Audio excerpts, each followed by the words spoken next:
Wide open spaces bring together people who share a love of the land. There's so much beauty here and so much wildlife, you know?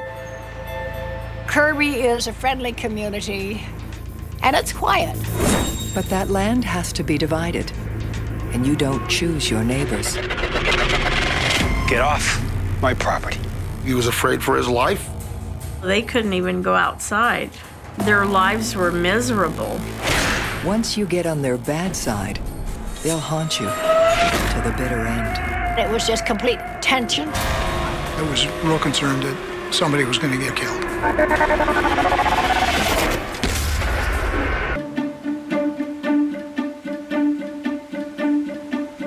Oregon's Josephine County. Its rugged charm and stunning natural beauty offers something for everyone. Oh, it's gorgeous. Second to none. Hunting, fishing, snow recreation, skiing. You can do just about anything you desire. This area offers a laid-back, simple life. We're just sitting right in a little piece of heaven as far as I'm concerned. It's exactly why Laren Estes and his wife Barbara purchase a few acres in the woods just outside the town of Kirby. They're ready to start their American dream. All ours. Says, Mom, you've got to come out and see what we bought. You're gonna love it out here. And he said there was an old mobile home on it that had burned down, and we just want to build our home here. Laren is an Army vet and former industrial welder who can fix pretty much anything. Laren was on full disability, but he loved to improve things. I'm so happy to be here. Let me show you where the pond's gonna be. Okay. He said, this is where we're gonna put the koi pond. We're right out here. Terrific. This is where we're putting the water lily pond. He went out and plowed up this big spot for a garden and their strawberry patch. He took great satisfaction in doing a job really well.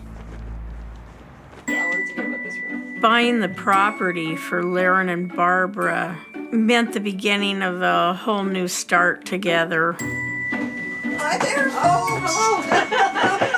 Welcome to the neighborhood. Laren and Barbara's next-door neighbors give them a warm welcome. This is my son, Donald, and this is my... They are Clarice Bishop and her son, Donald Easley, a retired truck driver. Laren and Barbara's property borders theirs, and they share a common access road. Clarice's husband had passed away, so Donald ended up moving up there to help her out. My home is my castle. Donald helped me in an awful lot of ways after my husband passed away because there's a lot that I could not do. Donald definitely was a jack of all trades. Donald took it upon himself to install security lights, anything to keep his mom safe. Donald was the best person you could possibly want. He never caused any problems with anybody. Another neighbor, Tim, likes having him around too. Hey! He used to, like, let us know if anything was going on or if there was, you know, someone wandering around. Yeah, I guess we could have called him the watchdog. I think this place is gonna work out just fine. Laren and Donald discover they have a lot in common. Both spent time in the military. Donald was in the Army. In fact, he took 2 hitches. He was released once and he re-enlisted. Laren went into the Army shortly after high school, and he was in there a couple of years. You'd think these two men would be buddies for life. If only it were that easy. He's got a gun!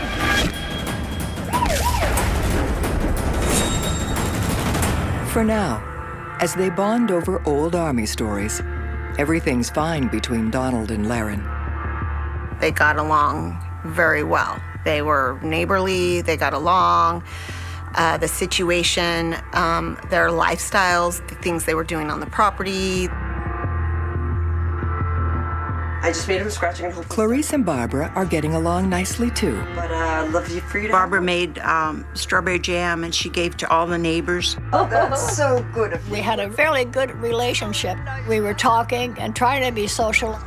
It was peaceful and quiet, just the way I liked it. Both families love animals. Clarice loves her cats, and Laren and Barbara have begun breeding Chihuahuas to supplement their income. It was a labor of love, and they decided that they wanted to raise some puppies, and then everybody wanted to buy puppies from them. So they just increased, and then, like I say, Laren was on disability, so it helped them immensely. Clarice had about 30 cats, and Laren had close to 30 Chihuahuas. They both loved the animals. Sharing their lives seems to bring the neighbors closer. But as Laren settles in, his do-it-yourself attitude rubs some folks the wrong way. More junk? Laren's property was a junkyard. This is where everything goes until the house is built. Do you see this? Hey, Don. He would collect more and more junk. All the time, something else would be showing up at the property. Donald turns the other cheek until Laren cuts down an old apple tree that apparently straddled the property line.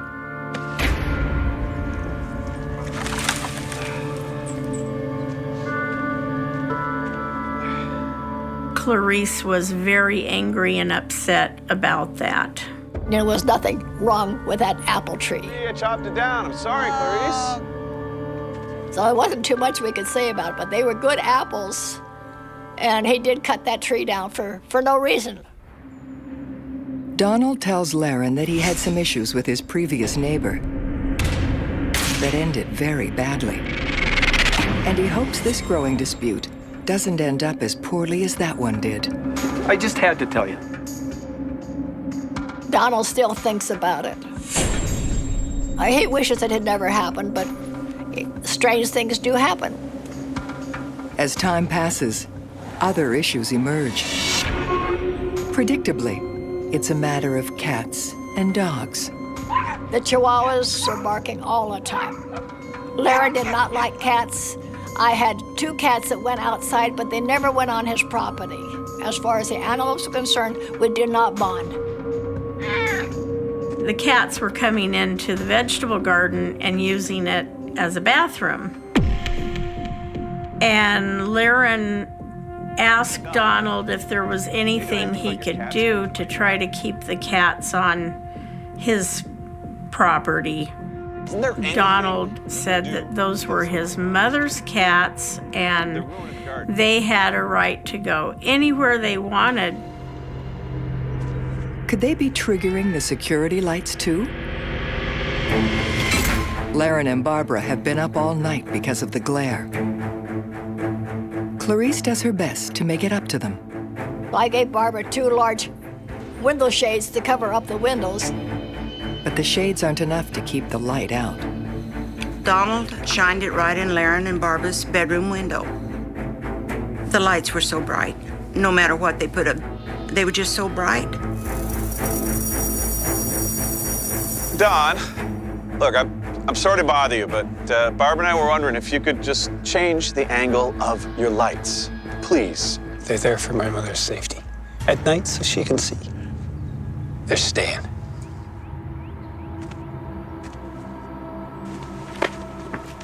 The next thing we knew, Laren had come on my property during the night and unplugged the light. Laren's desperate act is enough to trigger a feud that can only end one way. That prompted everything that ensued thereafter. Betsy's been shot! They were never friendly again. Get off my property. If he would have just turned off that light, none of this had to happen.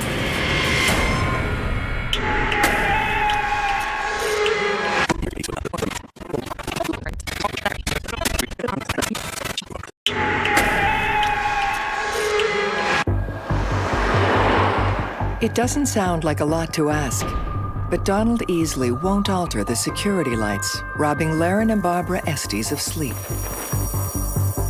Laren and Barbara both were just desperate for some rest at night without lights shining in their bedroom. The lights are keeping us awake, Don. Lights are staying. They're on my property. And it was just complete tension after that. Laren went to the Planning Commission, and the Planning Commission told them they could put up a 12-foot black tarp to block that light out. That's one big, ugly hunk of plastic. It was quite an eyesore to all the people that lived around that area because every day we'd see it.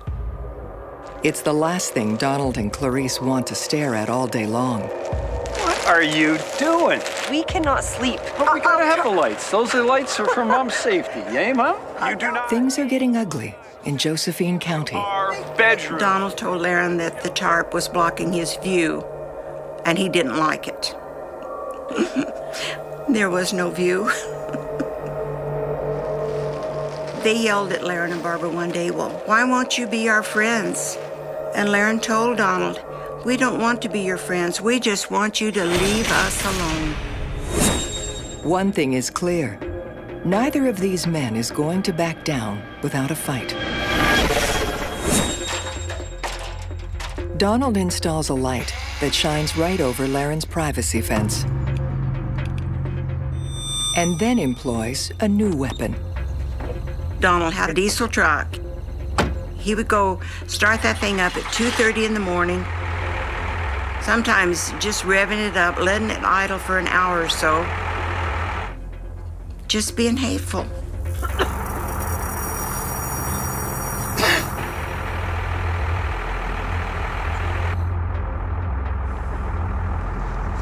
It just made it a living hell for them.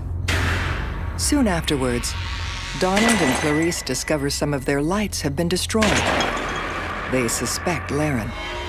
Laren shot a number of our lights out, and he was shooting out all of my beautiful lights that are antiques, as well as the ones that were going down the driveway that Donald had put up.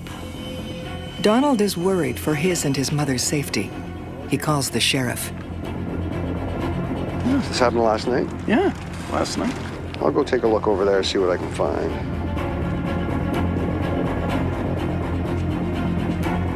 Walking around on Estes property, I did see a rifle leaning up against one of the outer buildings. But no one was around at that point.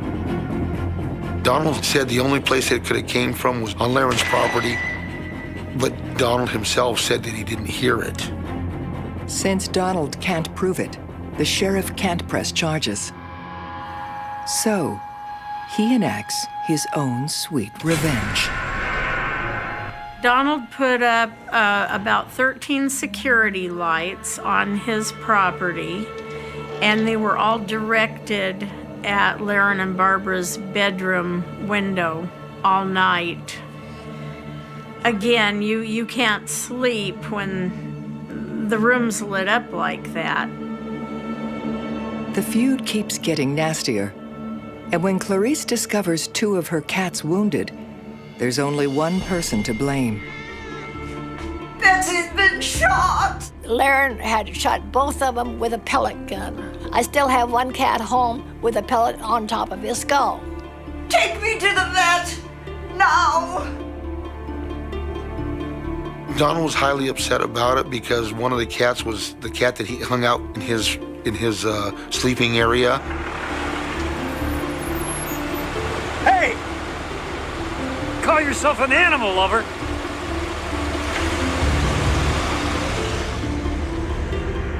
Many can't begin to believe that Laren could have done this. Laren would never deliberately shoot a cat. Laren loved animals too much. He would not do that. Laren would never kill an animal in his life. He would shoot the gun to scare the cats away, and the cats would scatter all over. His protests of innocence fall on deaf ears. Donald retaliates by targeting Laren's pride and joy, the chihuahuas he's breeding for sale. Donald called animal control about all the Chihuahuas, and Donald claimed that they weren't taken care of and they didn't have a license for the breeding. I went out there and sure enough, there were a whole lot of puppies. Hello. Are your paperwork in order? And I explained to Laren that he has to have a license to run a kennel. So I turned the issue over to animal control and they followed up on it. Donald's still not satisfied. He alerts the media, and that night a story is broadcast about an illegal puppy mill on Laren's property. What condition the dogs are in? The dogs are well, but I need to take them. The man accused of running a puppy mill out of his home in Kirby wants to show everyone how much he loves his dogs. Every one of our dogs are up to date on their vaccines. They've had vet checks, wellness checks.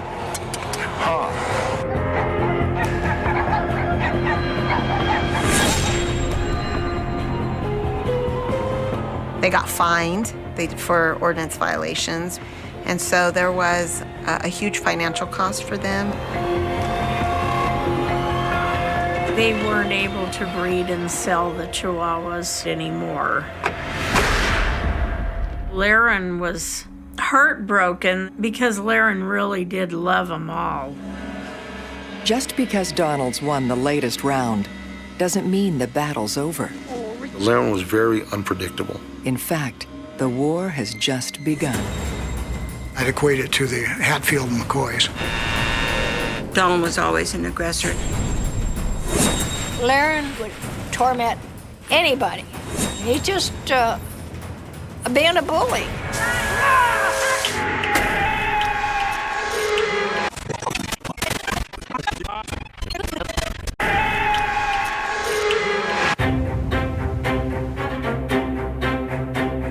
Laren changed the neighborhood from a peaceful place to a place of havoc.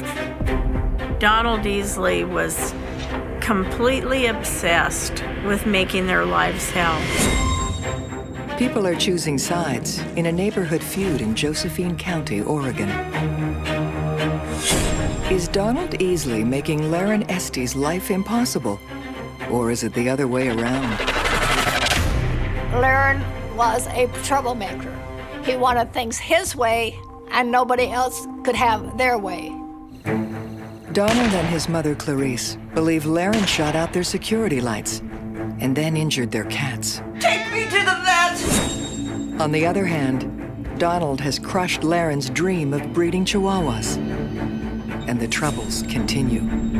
Donald would go outside with a leaf blower, and a piece of dirt or leaf or something got into Laren's eye, and he ended up having an eye infection from that. Because he was fed up, Laren would antagonize Donald. He would take out the hose and use it to get Donald wet to get him back. He would forever splaying him. If Donald was out in the yard, he'd get wet. I know one time Laren accidentally squirted Clarice. I hollered at him, "Cut it out!" and he stopped it. For Donald, spraying his mother is crossing the line. He wants Laren charged with assault. They're both in the wrong. I mean, what they did was clearly to antagonize the other side. Donald told the deputy that if he would have had his gun on him, he would have shot Laren. It didn't do any good. They got nowhere. I think I told Clarice, we can't come out there and babysit. You guys just have to get along. After the sheriff leaves, the war of words escalates. Donald was threatening to kill Laren and forewarning them that you're going to be sorry, you don't want to be my friends, just you wait. Donald was trying to smear Laren's name with everyone that he could. He called an environmental agency.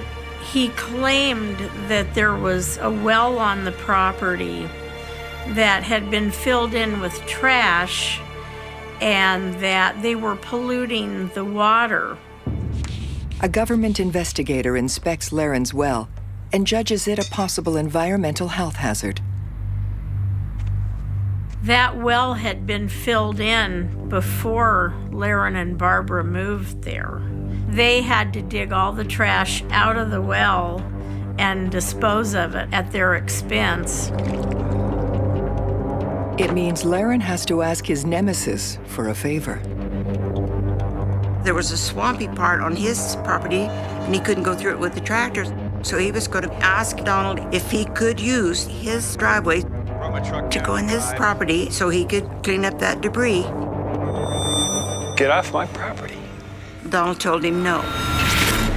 But it's the way he tells Laren that's troubling. With a gun in his hand. Laren was frustrated, and he was hoping that was just Donald blowing off steam. I said, don't ever turn your back on Donald easily. He will shoot you. And he said, oh, Mom, he's like a little banny hen. He's just all talk. As Laren cleans up his well, he makes a surprising discovery. It appears someone's removed a property marker from the far reaches of his backyard. Suspecting it was Donald, he hires a surveyor. Laren had the survey done to find out exactly where the property line was so that there wouldn't be issues between them. The surveyor shares an intriguing story with Laren. You know, I've been here before. Really? A few years ago, I did the same exact survey. The work was done for the previous owner of Laren's property, Kenneth Vaughn. This is the neighbor Donald had issues with. There were issues about the property lines between Kenneth and Donald. Donald would move the property line markings, and Kenneth and Donald were basically fighting over 3 or 4 feet of property. The full story is a shocking one, and everyone in these parts knows it. Kenneth was like a son. I took Kenneth everywhere he had to go because he wasn't supposed to drive. He had his problems. But when Kenneth did not take his medication, he would be out shooting his gun, his rifle at night. One fateful evening, Kenneth was apparently kicked out of a local rehab center. True or not, Donald's been living with the tragic repercussions of what happened next ever since. When he got home, well, he drew a gun on my son, so my son had to shoot and kill him for self-defense. It has hurt both of us real bad because Kenneth was a friend to both of us. Donald is still upset over that. He felt really, really bad about it. Every once in a while, he would still bring it up. He goes, man, Tim, if there was something else that I could have done, because he was my friend. Donald did testify at grand jury, and he was the only witness to the shooting, and the grand jury found Donald to have acted in self-defense in shooting and killing Kenneth Vaughn. Donald was cleared of any wrongdoing. Still, Laren finds it troubling that the previous owner had the same issue with Donald that he has, and ended up dead. Fence has been there forever. Thanks for coming by, guys. Not a problem. Fearing for their safety, Laren and Barbara ask around and learn there may have been more to Kenneth's feud with Donald than just property lines. After talking to a bunch of the neighbors and everything, they were not satisfied with the story at all. What really happened?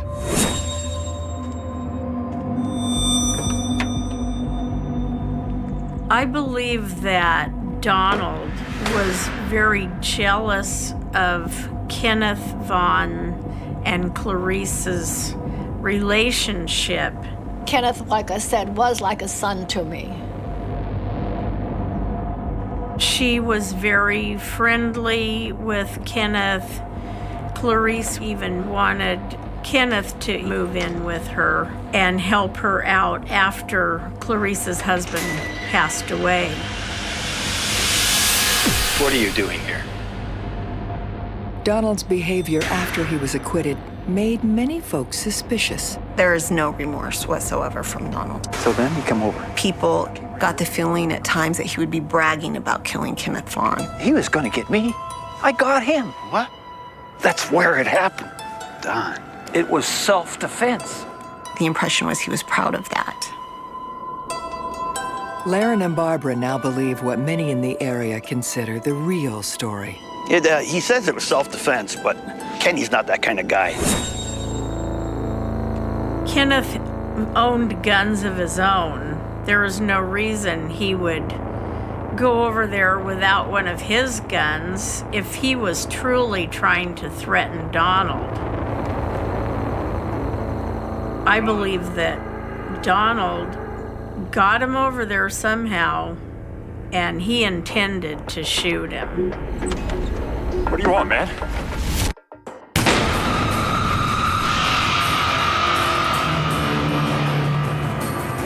I believe that Donald then put one of his own guns in Kenneth's hands to try to cover himself. If the previous property dispute provoked Donald to murder Kenneth Vaughn, Laren wonders what troubles his own survey will stir up. Somebody moved the property marker 4 feet that way. The survey was done, and the evidence indicated that Donald's fencing was on their property line, and it had to be moved over a little bit. It's on my side of the property line. Don't touch my fence. Laren's mother warned him he should never turn his back on Donald. Don't ever turn your back on Donald easily. He will shoot you. Could she be right? 4 years after Kenneth Vaughn's death, Laren isn't just scared of losing his property. He's scared of losing his life. Donald started ranting and raving at him. Laren did have a gun. He was unpredictable. And it was just escalating more and more. For exclusive footage, go to investigationdiscovery.com.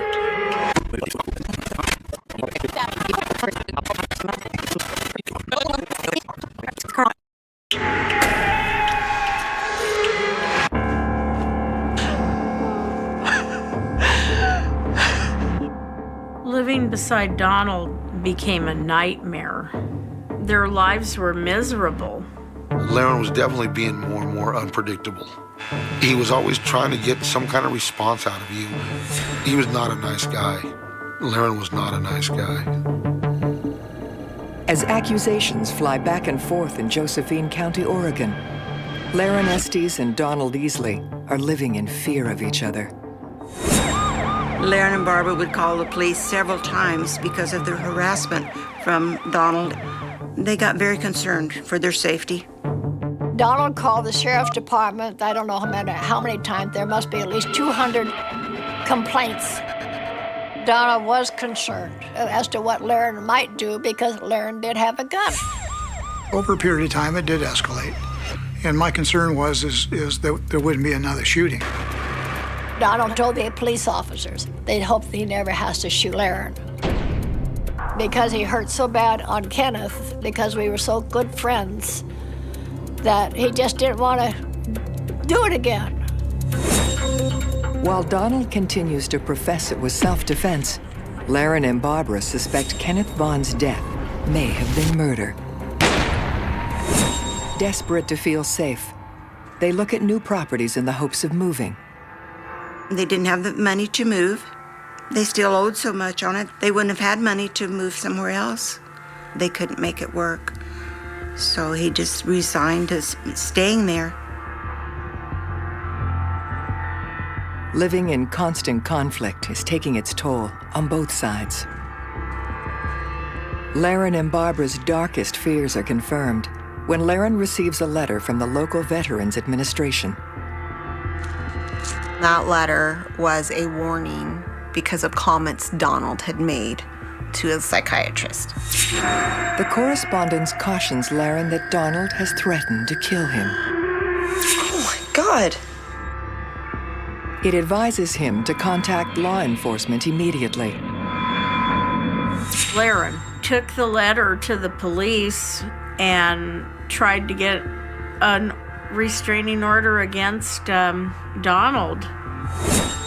Laren's request for a restraining order cites Donald's repeated threats to gun him down as the reason he needs to be protected.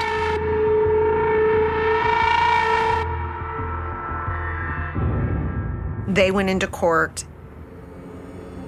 Laren and Barbara presented evidence of this history that they had. However, this letter from the doctor was not allowed to be admitted due to rules of evidence. When the psychiatrist can't attend the hearing, Laren and Barbara's attempt to have a restraining order issued is denied. It's another win for Donald. He was just talking to a doctor. Donald was just expressing his worries with what was going on. I would say the doctor did overreact, definitely. Laren goes on the offensive, figuring that if he exposes Donald's past, he'll be afraid to strike again. Laren made a sign with an arrow pointing to Donald's property that said murderer in big writing. And of course that sign was in reference to the fact that he had killed Kenneth Vaughn. A decorative straw dummy now stands sentinel over Laren's accusation, and the neighbors aren't happy. What do you think of my advertisement? Every time Donald would go in and out of his driveway, that's what he would see. That was not nice. That was not nice at all. That was actually pretty bad.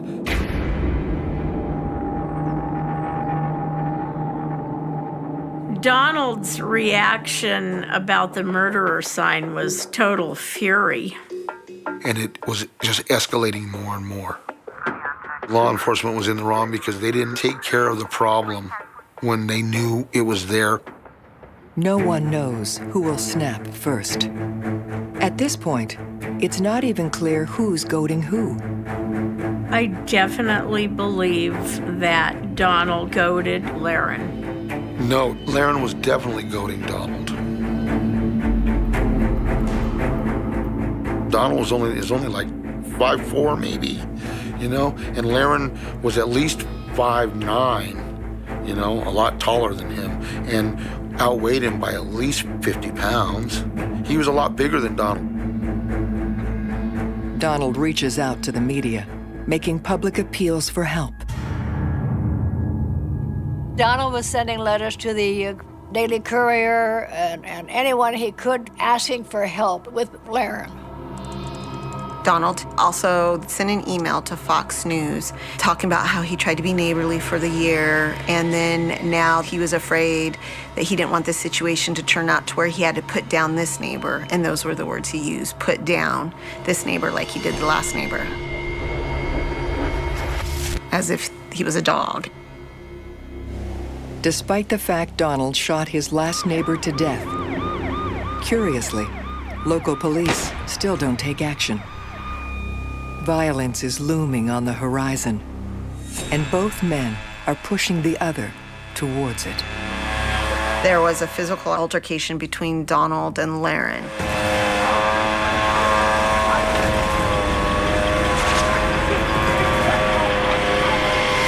Clarice got a gun. She came out, shot it in the air, and that is what broke them up. As always, there are two sides to the story. Donald hit Laren with the leaf blower and it burned Laren's arm. So Laren picked him up and threw him back and told him to stay on his own side and just to leave him alone. Laren attacked him, grabbed him, and beat the living tar out of him. Donald is taken to the hospital with minor injuries, and they give him the ammunition he's been waiting for. The attorney told us to get restraining orders against them because of the assault. I need protection for me and my mother. Under Oregon law, there's certain rules that have to be met before you even qualify for a restraining order. Donald and Clarice were able to utilize the law in their favor due to their age. Their attorney successfully invokes the statute for the elderly, obtaining restraining orders for both Donald and Clarice against Laren. The strict parameters are extremely limiting for his and Barbara's daily life. They had no enjoyment of their property. Not at all. They could not be within 15 feet of Donald. If Donald and Clarice were outside near the property line, Laren had to leave. He had to go in the house or he had to go on the complete other side of the property. The tension becomes almost unbearable. The next time someone snaps, there will be blood. I was real concerned that somebody was going to get hurt or killed. They were a prisoner in their own home. Donald was scared for his life. I know he was.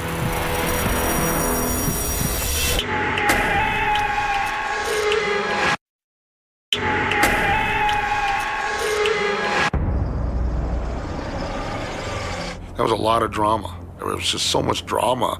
It was just a constant feud. The neighbors, they just didn't know what to expect next. The restraining orders Donald Easley and his mother have in place against Laren Estes have only amplified the fear and hatred between them. Laren and Barbara felt they had to comply with the restraining order, no matter how difficult it made their lives. And Donald would make sure that he was out there most of the time, so they couldn't even go outside. Donald had started carrying a gun all the time, and he was going to protect himself so he would not be beaten up again. Laren had a gun inside the trailer. He did not ever take it outside. Donald Easley, on the other hand, always carried a gun. The threat was from both sides, and each side complained the other one was pointing weapons at them and making threats. Everything that happens next begins with Laren's black plastic privacy fence.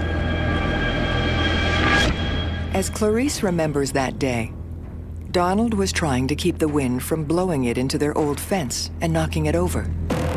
Donald was on a 6-foot ladder. He was running barbed wire across the top in order to make a hole in the poly so the air would not push against the fence. Donald believed the restraining order would keep Laren away while he worked. We're on our property, working on our fence. Laren came out of nowhere, pulled him off of the ladder.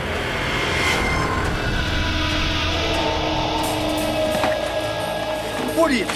Get that wire away from my tarp, Don. Get out of my face. My son's trying to catch himself, drew the gun, fired it down the property line. I'm sure my son didn't even see Laren, but evidently the 2 bullets hit him. I was out there 2 seconds after he fired because I heard Laren say he's hit. I think it was self-defense. I believe Laren grabbed Donald.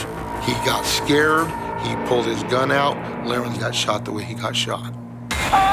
According to Laren's family, that's not at all what happened. They claim Laren was the one fixing the fence that day. Donald had made another hole in the fence. It was up high, so Laren had backed the truck up to the fence and was in the back of the truck trying to tape up the hole. Donald saw Laren's trailer hitch encroaching on his property and called the police, claiming Laren was trespassing. And then he took the law into his own hands.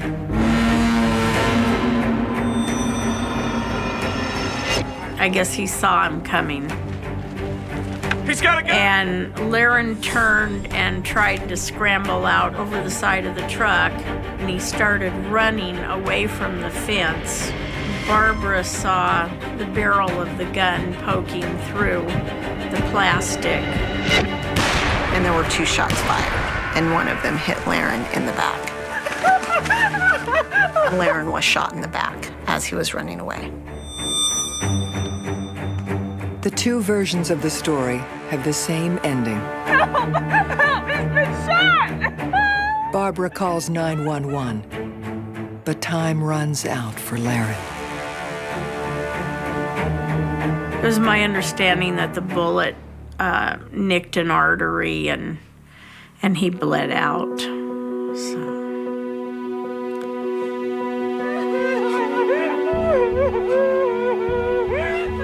I just had a feeling.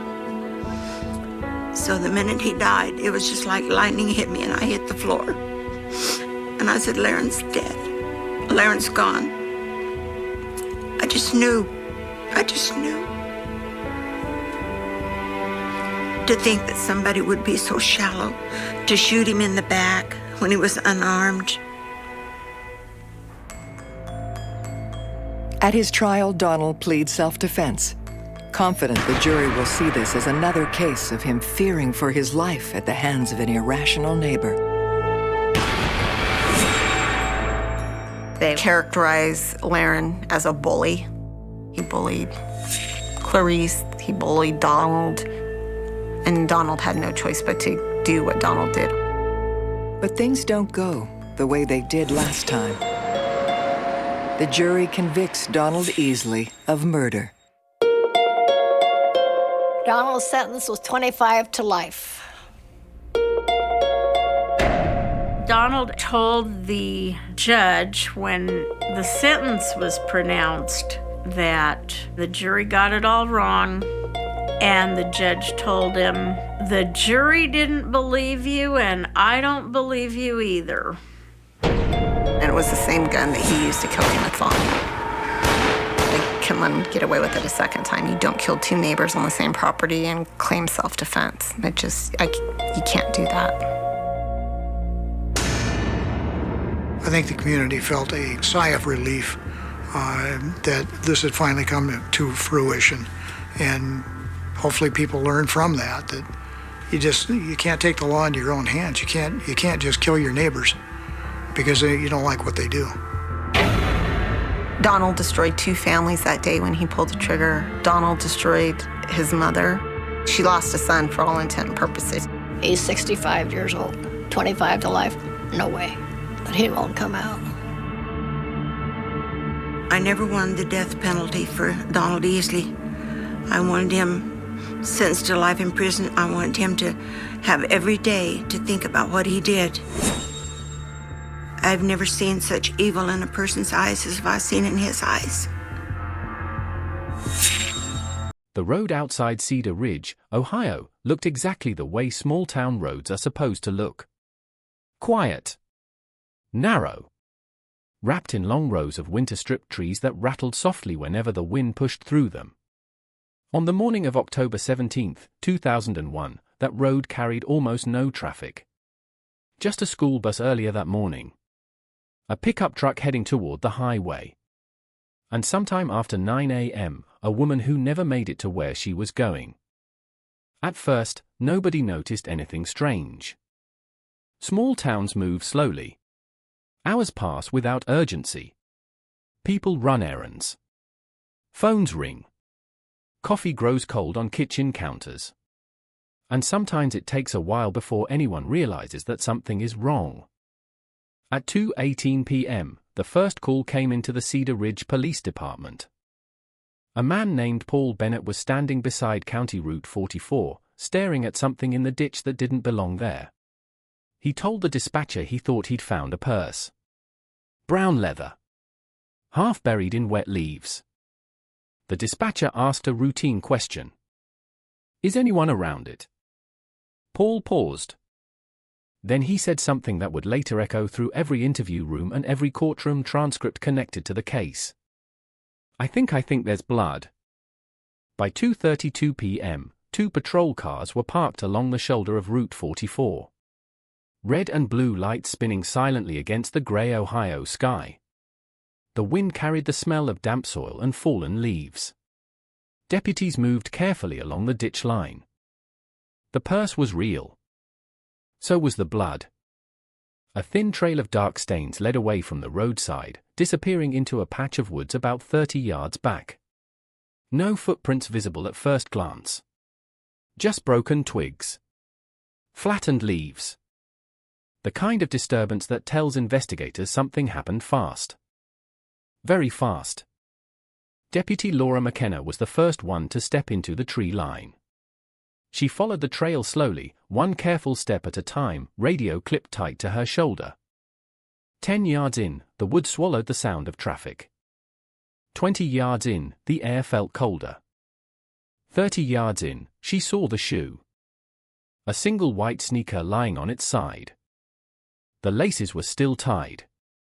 Another step forward. Then the body. The woman was lying partially on her side, one arm stretched outward as if she had tried to push herself up. Her jacket was twisted beneath her, leaves stuck to damp fabric.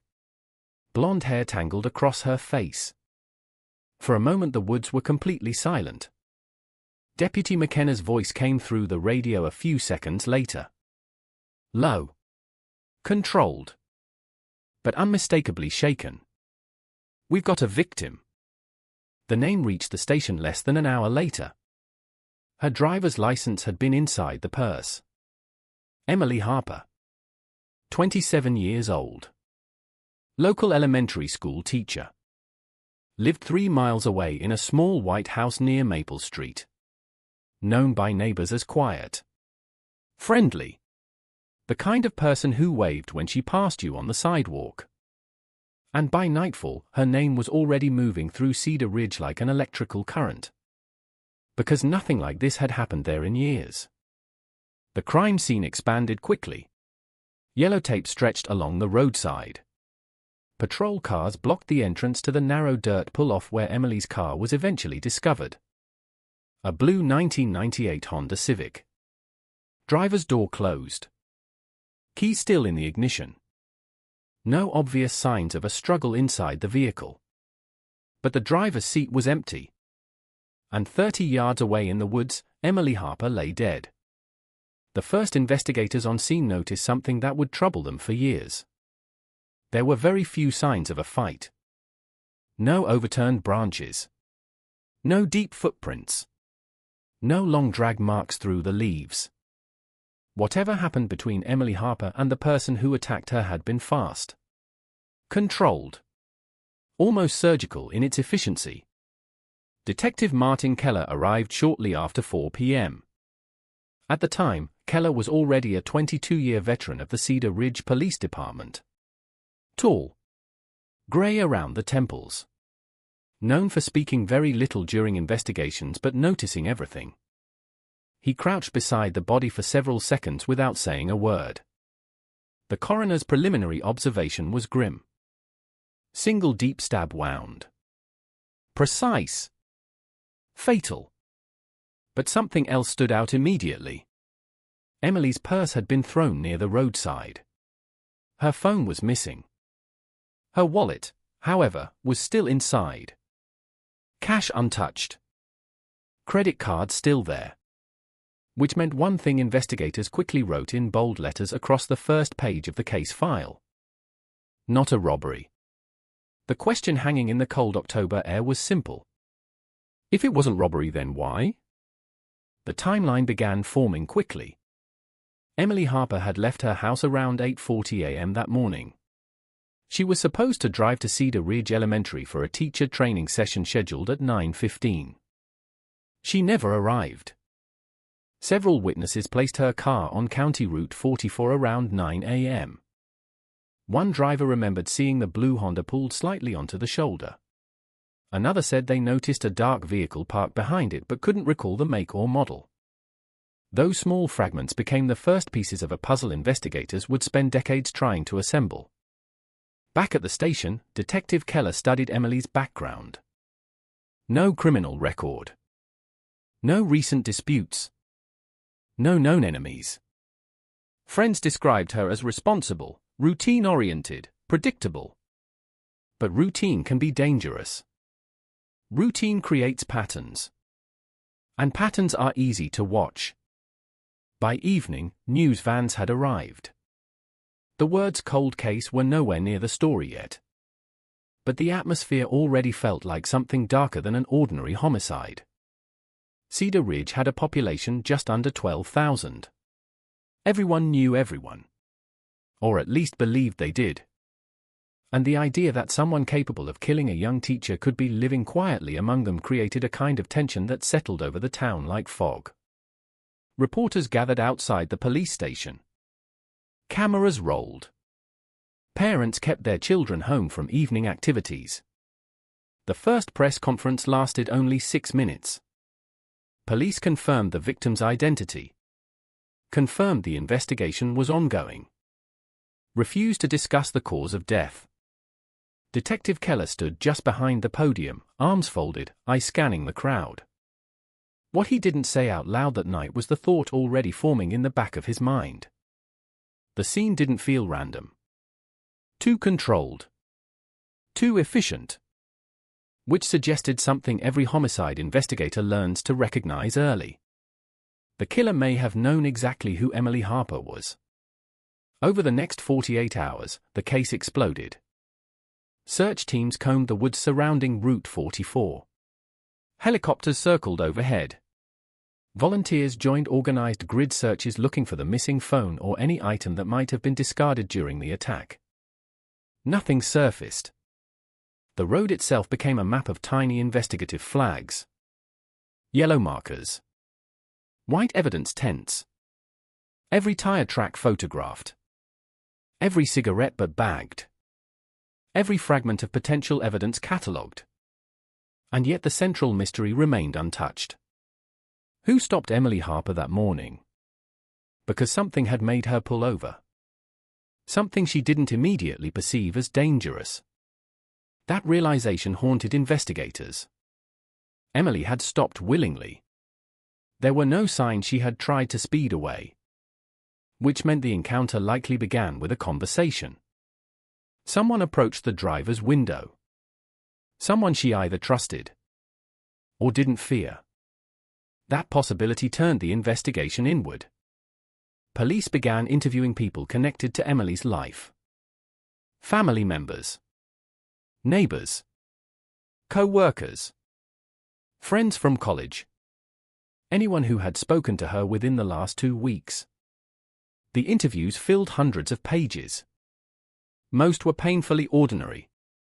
Emily grading papers late at night. Emily jogging at the local park. Emily attending church on Sundays. But one detail caught Keller's attention. 2 weeks before her death, Emily had mentioned to a coworker that someone had been watching her house. The comment had been casual. Almost dismissive. She thought it might be a delivery driver or a lost motorist. She never reported it. At least not officially. But the statement hung in Keller's mind like an unfinished sentence. Watching her house. If someone had been observing Emily's routines, they would know exactly which route she took to work. And County Route 44 was the fastest path. 3 miles of quiet asphalt bordered by dense woodland. Perfect for someone waiting.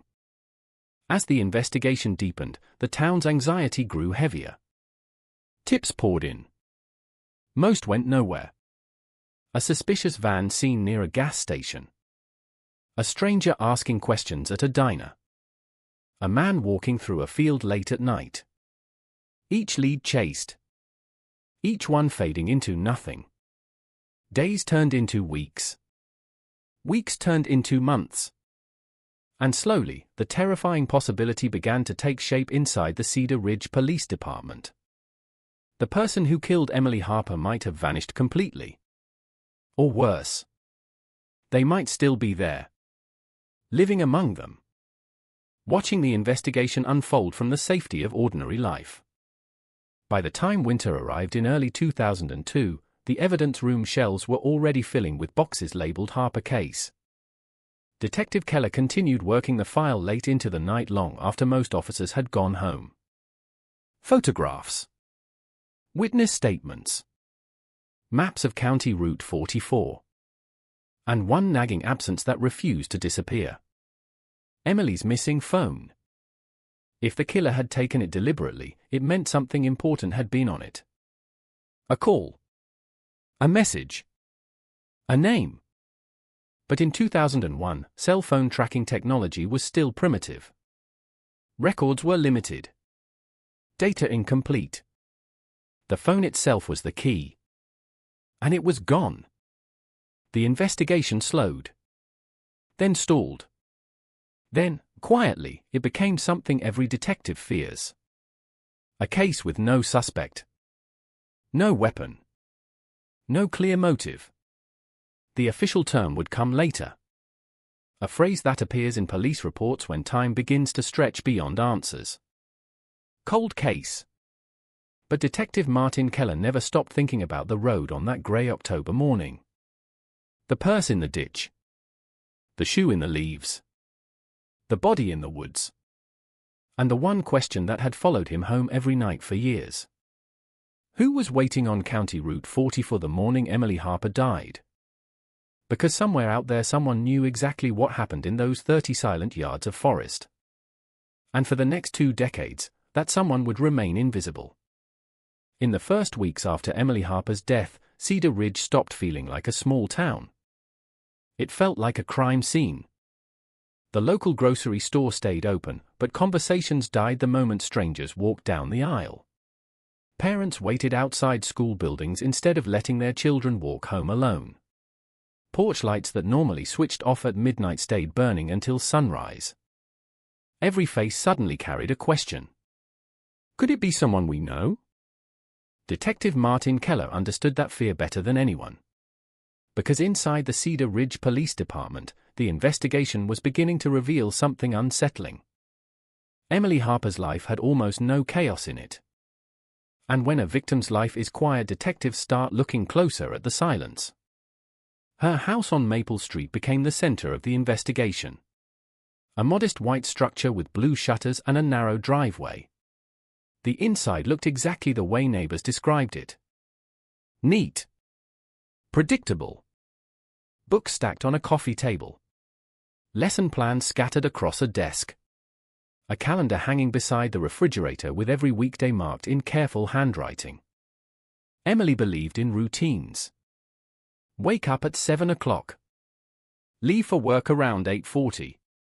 Take County Route 44 almost every morning. Keller stood in the kitchen staring at that calendar for a long time. Because routines are maps. And anyone studying Emily's movements would have known exactly when she would be alone on that road. Forensic technicians moved through the house slowly. Cabinets opened. Closets searched. Computer files copied onto disks. Nothing suggested a violent life or secret relationships. But detectives were searching for something else. A crack in the normal. A small disturbance inside an otherwise orderly world. One of those disturbances came from Emily's phone records. The physical phone was still missing, but the service provider managed to recover partial call logs from the previous 2 weeks. Most numbers were familiar. Her parents. 2 fellow teachers. A grocery store. A local pizza place. But one number appeared repeatedly. 9 calls in 11 days. Always late at night. Always under 3 minutes. The number belonged to a prepaid cell phone registered under no name. In 2001, prepaid phones were notoriously difficult to trace. Detectives tried anyway. Subpoenas. Carrier requests. Retail tracking. Every effort collapsed into the same dead end. No name. No billing address. Just a ghost number floating in Emily's call history.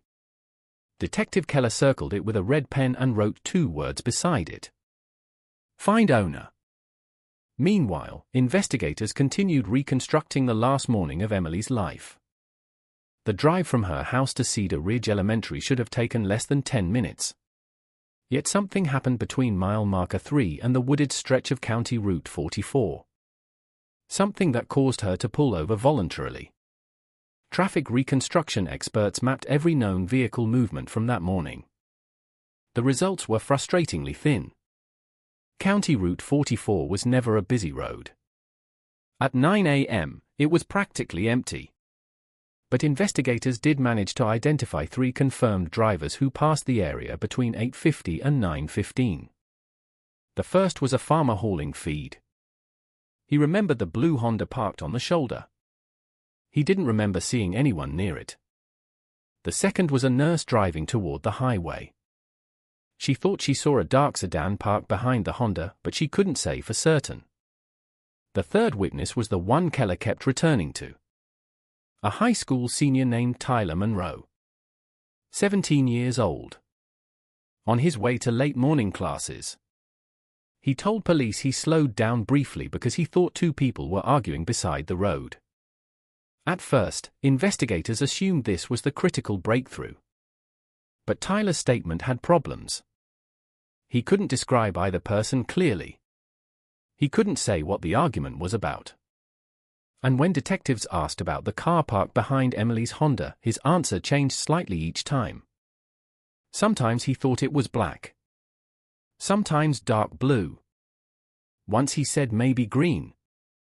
Teenagers forget details. That happens. But Keller sensed something else. Tyler wasn't lying. He was scared. And frightened witnesses tend to remember less the more pressure they feel. Weeks passed. Investigators interviewed over 200 people connected to Emily's life. Students. Former classmates. Ex-boyfriends. Neighbors. Church members. Even a mechanic who serviced her car twice a year. Every interview ended the same way. No motive. No suspect. Just a growing pile of transcripts describing a woman who seemed universally liked. The media began using the phrase senseless killing. And that phrase frustrated Keller more than anything. Because crimes almost never happen without reason. The reason might be twisted. It might be hidden. But it exists somewhere. The key was finding the moment when Emily Harper's life intersected with someone capable of violence. Late one night in November 2001, Keller sat alone in the evidence room reviewing photographs from the crime scene. He studied the images again and again. The purse near the road. The shoe in the woods. The exact position of the body. Something about the arrangement kept bothering him. Eventually he called the coroner. "Walk me through it again," Keller said. The medical examiner repeated the details. Single stab wound to the chest. Angle downward. Close range. Death likely occurred within minutes. But the coroner added something Keller hadn't fully considered before. The wound suggested the attacker was standing extremely close. Within arm's reach. Which meant the confrontation had been personal. Face to face. Not a random attack from behind. Emily had seen the person who killed her. Possibly even spoken to them seconds before the knife struck. Keller stared at the crime scene photographs long after midnight. If Emily recognized the attacker, why stop the car? Why get out? Unless the person approaching her was someone she trusted. That theory shifted the investigation dramatically. Detectives began focusing more intensely on people within Emily's social circle. Co-workers at the elementary school. Friends she met regularly. Anyone who might have had reason to approach her roadside without triggering alarm. One name surfaced repeatedly. Daniel Price. 31 years old. Worked part-time as a substitute teacher in the same school district. Known to several staff members as quiet, slightly awkward, but polite. Emily had interacted with him during training sessions. Nothing unusual. Nothing romantic. But phone records revealed something interesting. The prepaid number that had called Emily 9 times? Several of those calls occurred within minutes of Daniel Price's own cell phone activity. It wasn't proof. But it was enough to bring him in for questioning. Price arrived at the police station on a cold afternoon in early December. He looked nervous. Not guilty. Just uncomfortable. Like many people feel when sitting under fluorescent lights across from detectives. Keller asked simple questions. How well did you know Emily Harper? Not very well. When was the last time you spoke to her? Maybe 2 weeks ago. At school. Were you driving on County Route 44 the morning she died? No. Price's answers were consistent. His timeline checked out. Phone tower records placed him 20 miles away at the time of the murder. After 3 hours, detectives had nothing concrete tying him to the crime. The prepaid phone link remained speculation. And speculation doesn't hold up in court. Price left the station shaken but free. The investigation returned to its original state. A widening circle with no center. Winter settled over Cedar Ridge. Snow covered the woods along County Route 44. The crime scene disappeared beneath white silence. Inside the police department, the Harper file continued growing thicker. Hundreds of pages. Thousands of photographs. Dozens of theories. Some investigators believed Emily had encountered a passing predator. A drifter. Someone who never lived in Cedar Ridge at all. Others believed the killer had planned the attack carefully and remained hidden in plain sight. Detective Keller leaned toward the second theory. Because one fact refused to disappear. The killer had taken Emily's phone. And nothing else. Not her wallet. Not her car. Just the one object most likely to contain personal information. Contacts. Messages. Call history. Which meant the attacker had been thinking clearly. Even after committing murder. That level of control suggested familiarity. Possibly even preparation. But if the killer was someone Emily knew, they were doing an extraordinary job hiding it. Months passed. Then a year. The media coverage faded. The search parties stopped. New cases arrived on Keller's desk. But the Harper investigation never truly left the department. It simply changed status. The phrase detectives hate reading in official reports. Active, no suspect. And somewhere beyond the quiet roads of Cedar Ridge, the person responsible continued living life normally. Going to work. Driving familiar streets. Listening to the news reports fade away. Knowing one terrifying truth. The only person who understood exactly what happened on County Route 44 was the person who held the knife. And for the next 20 years, that secret would remain buried in silence. By the spring of 2002, the Emily Harper investigation had reached a place detectives know all too well. The noise had faded. In the early months, the case had been everywhere. Local headlines. Television updates. Flyers taped to gas station windows asking for tips. But as weeks became months, the urgency that once filled Cedar Ridge began to thin out. People still talked about Emily. Just not every day. Life slowly returned to routine. Kids rode bikes again. The grocery store aisles filled with casual conversation instead of whispers. And yet inside the Cedar Ridge Police Department, the case refused to rest. Boxes labeled Harper filled an entire metal shelf in the evidence room. Each one held fragments of a mystery that refused to assemble itself into anything resembling a clear picture. Detective Martin Keller visited that shelf often. More often than anyone realized. He would pull down a box, carry it to the small desk in the back corner, and sit for hours flipping through photographs and witness statements like someone trying to solve a puzzle missing half its pieces. One detail haunted him more than the others. The road. County Route 44. The place where Emily stopped her car. Investigators had spent months analyzing every inch of that stretch of asphalt. Tire tracks photographed. Soil samples collected. Even microscopic fibers lifted from leaves in the woods where Emily's body was found. But nothing placed a specific suspect at the scene. No fingerprints. No DNA. No weapon. Just a clean, terrifying absence of evidence. Which raised a question Keller began asking himself late at night. What if the killer didn't just get lucky? What if they knew exactly how to avoid leaving anything behind? That possibility pushed the investigation into a darker direction. Someone with knowledge.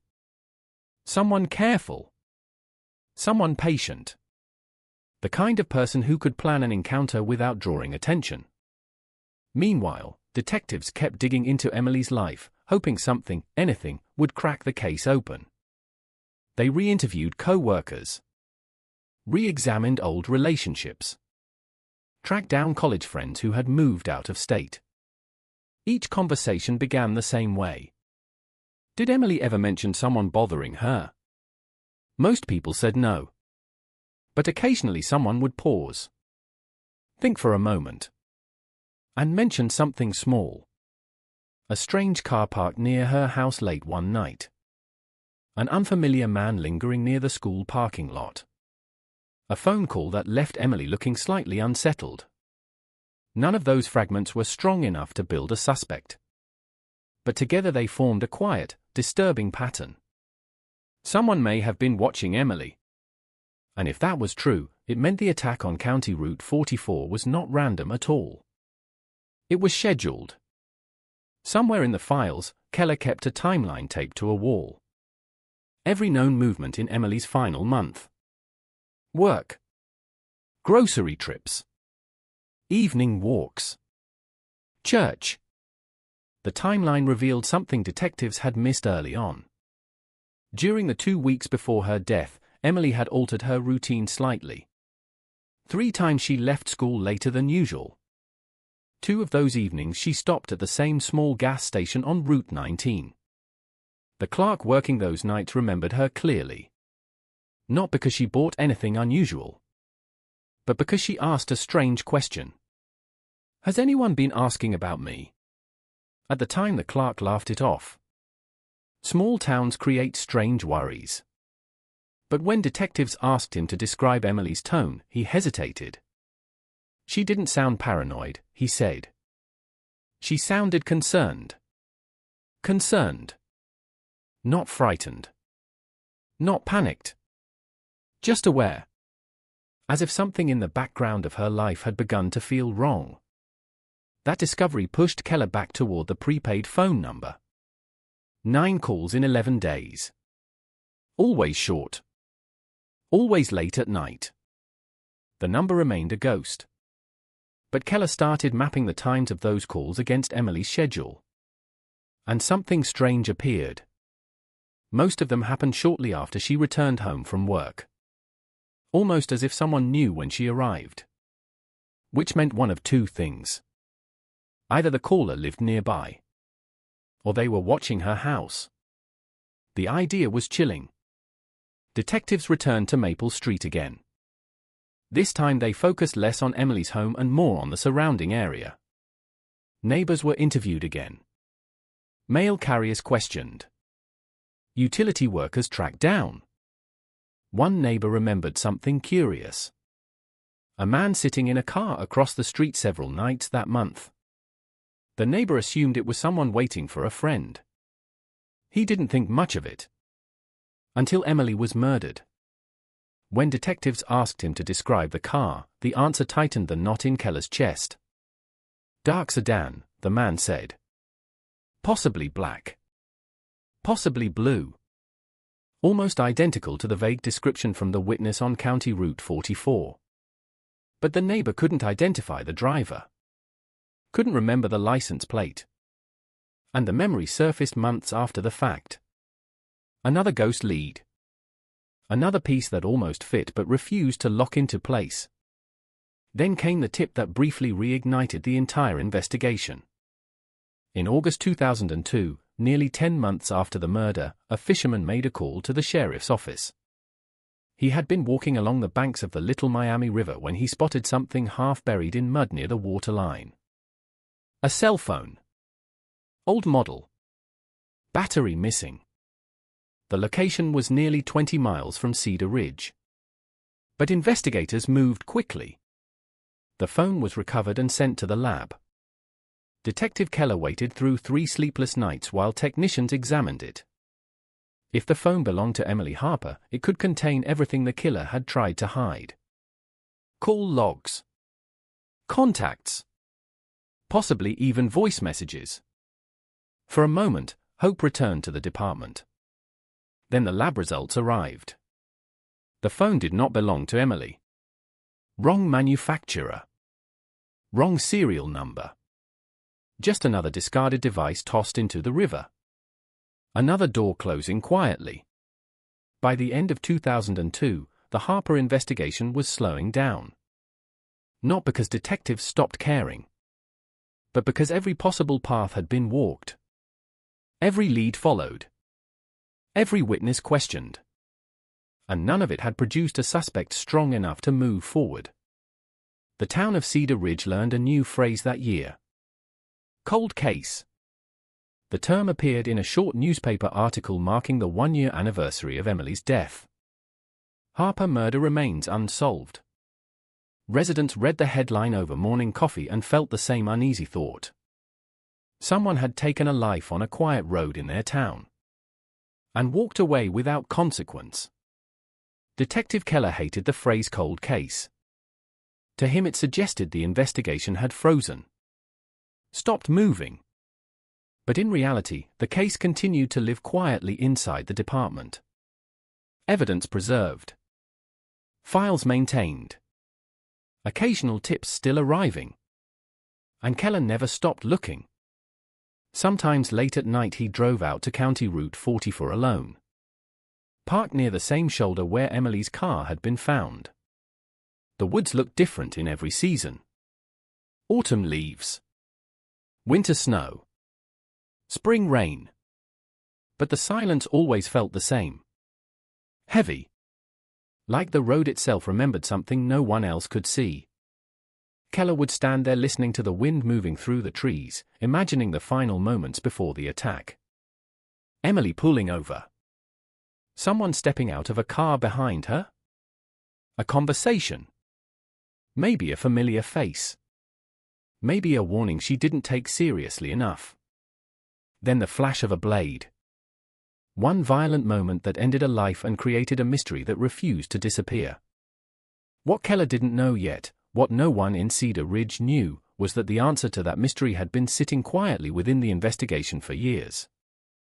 Hidden inside the files. Hidden inside interviews.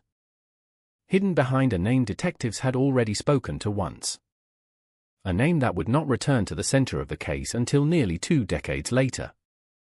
Because sometimes the truth in a cold case doesn't vanish. It simply waits. Patient. Silent.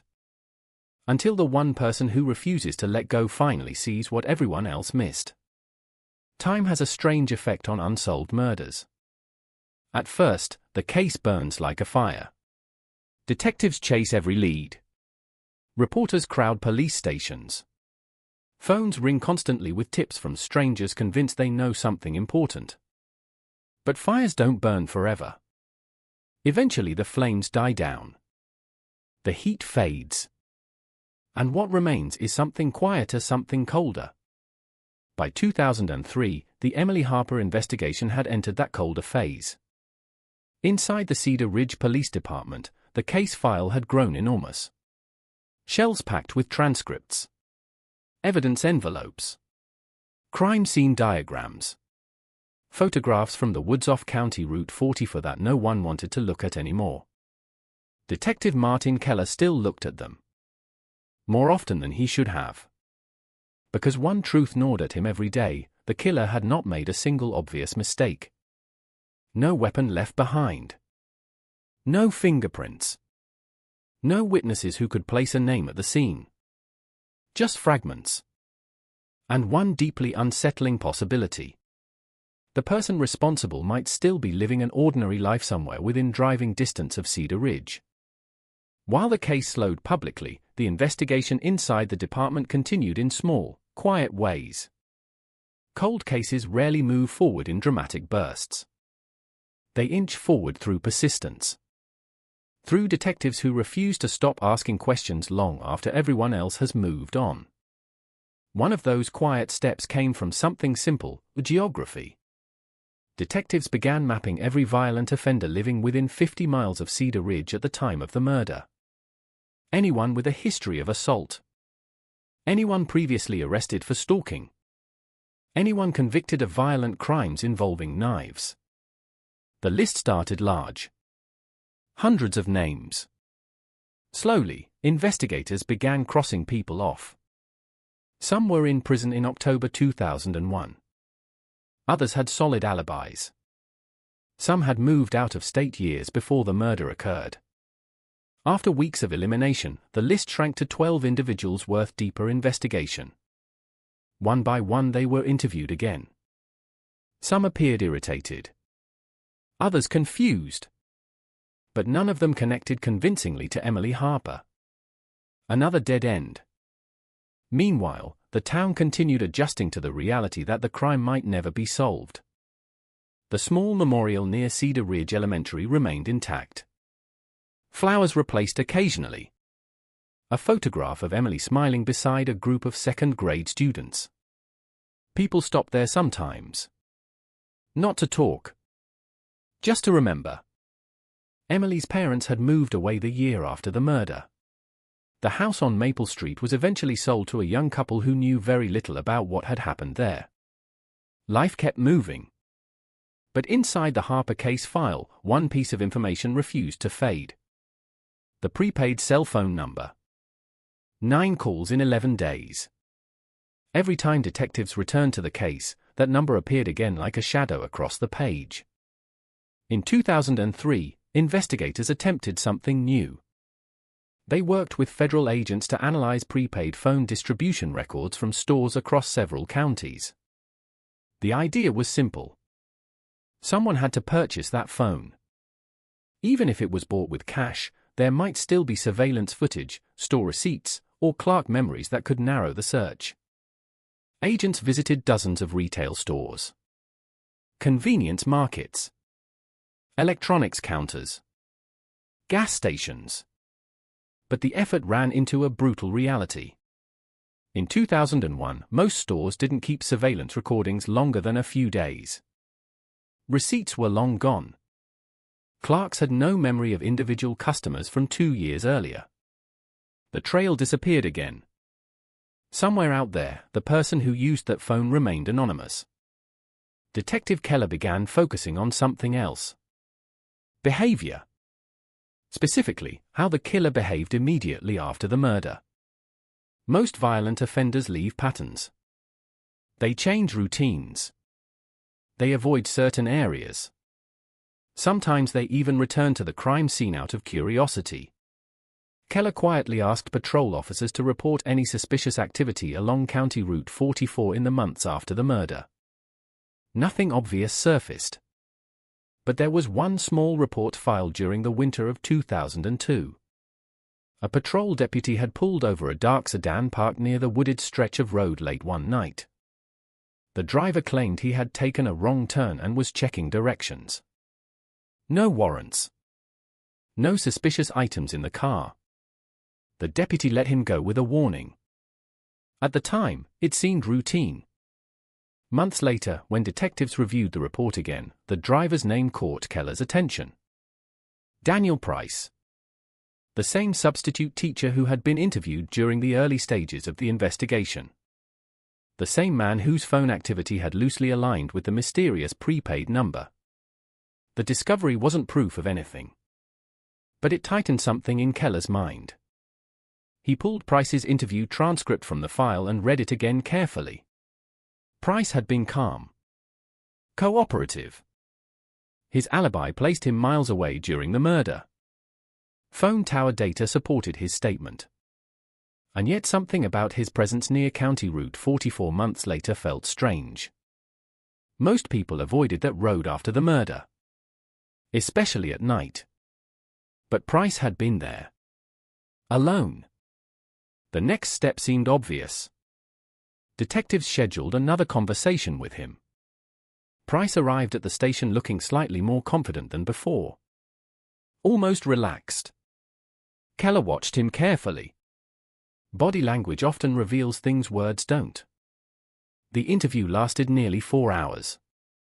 Detectives asked about the traffic stop. Price explained he had been visiting a friend in a nearby town and took the wrong road heading home.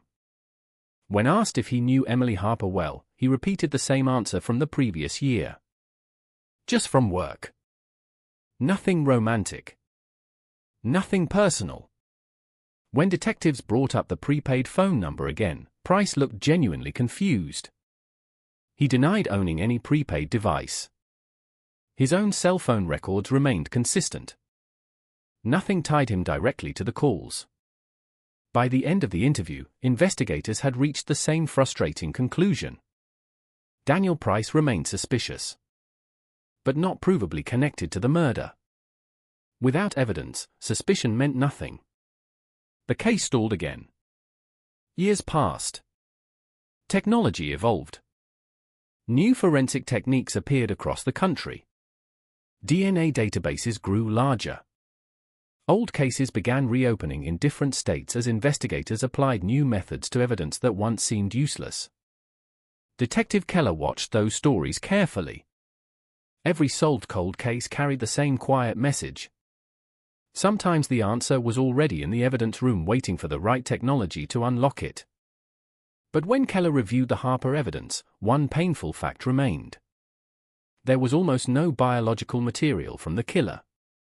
The attack had been fast, clean, precise. The knife was never recovered.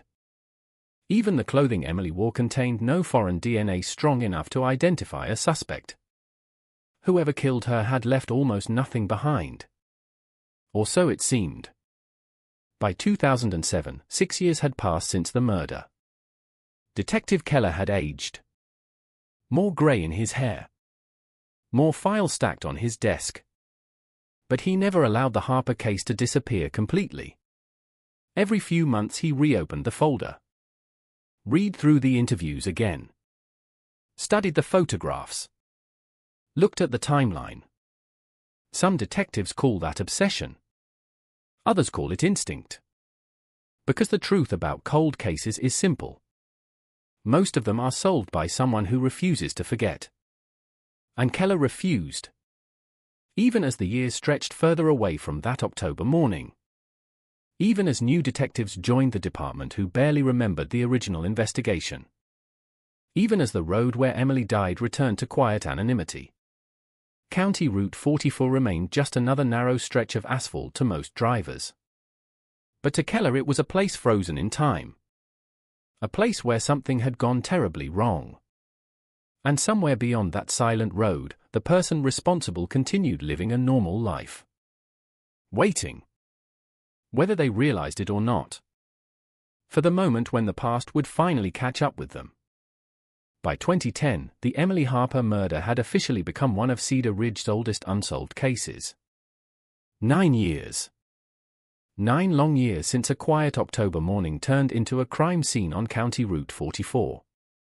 For most of the town, the memory had softened into something distant. People still recognized Emily's name when it appeared in anniversary newspaper articles, but the urgency that once surrounded the case had faded into quiet sadness. Children who had attended Emily's second-grade class were now teenagers. New families had moved into Cedar Ridge who had never heard her name at all. But inside the police department, the Harper file still existed. Still waited. Still carried a question no one had been able to answer. Detective Martin Keller was no longer the same man who first stepped into the woods that afternoon in 2001. The lines on his face had deepened. The pace of the job had slowed him down in ways younger officers didn't yet understand. But his memory of that crime scene remained sharp. Too sharp. Every detail still lived in his mind with uncomfortable clarity. The purse in the ditch. The single white sneaker in the leaves. The way the tree swallowed the sound of the road.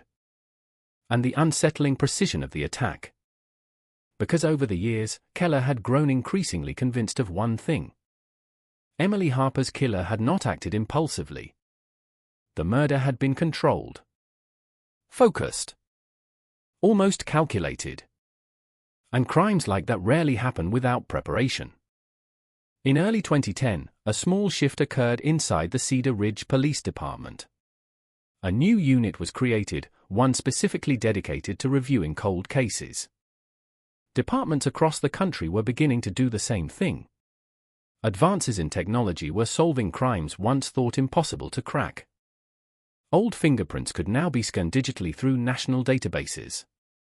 DNA testing had become faster and far more precise. Even tiny fragments of evidence could suddenly matter again. The Harper case landed near the top of the new units list. When the boxes were pulled from storage, the files looked exactly the way they had 9 years earlier.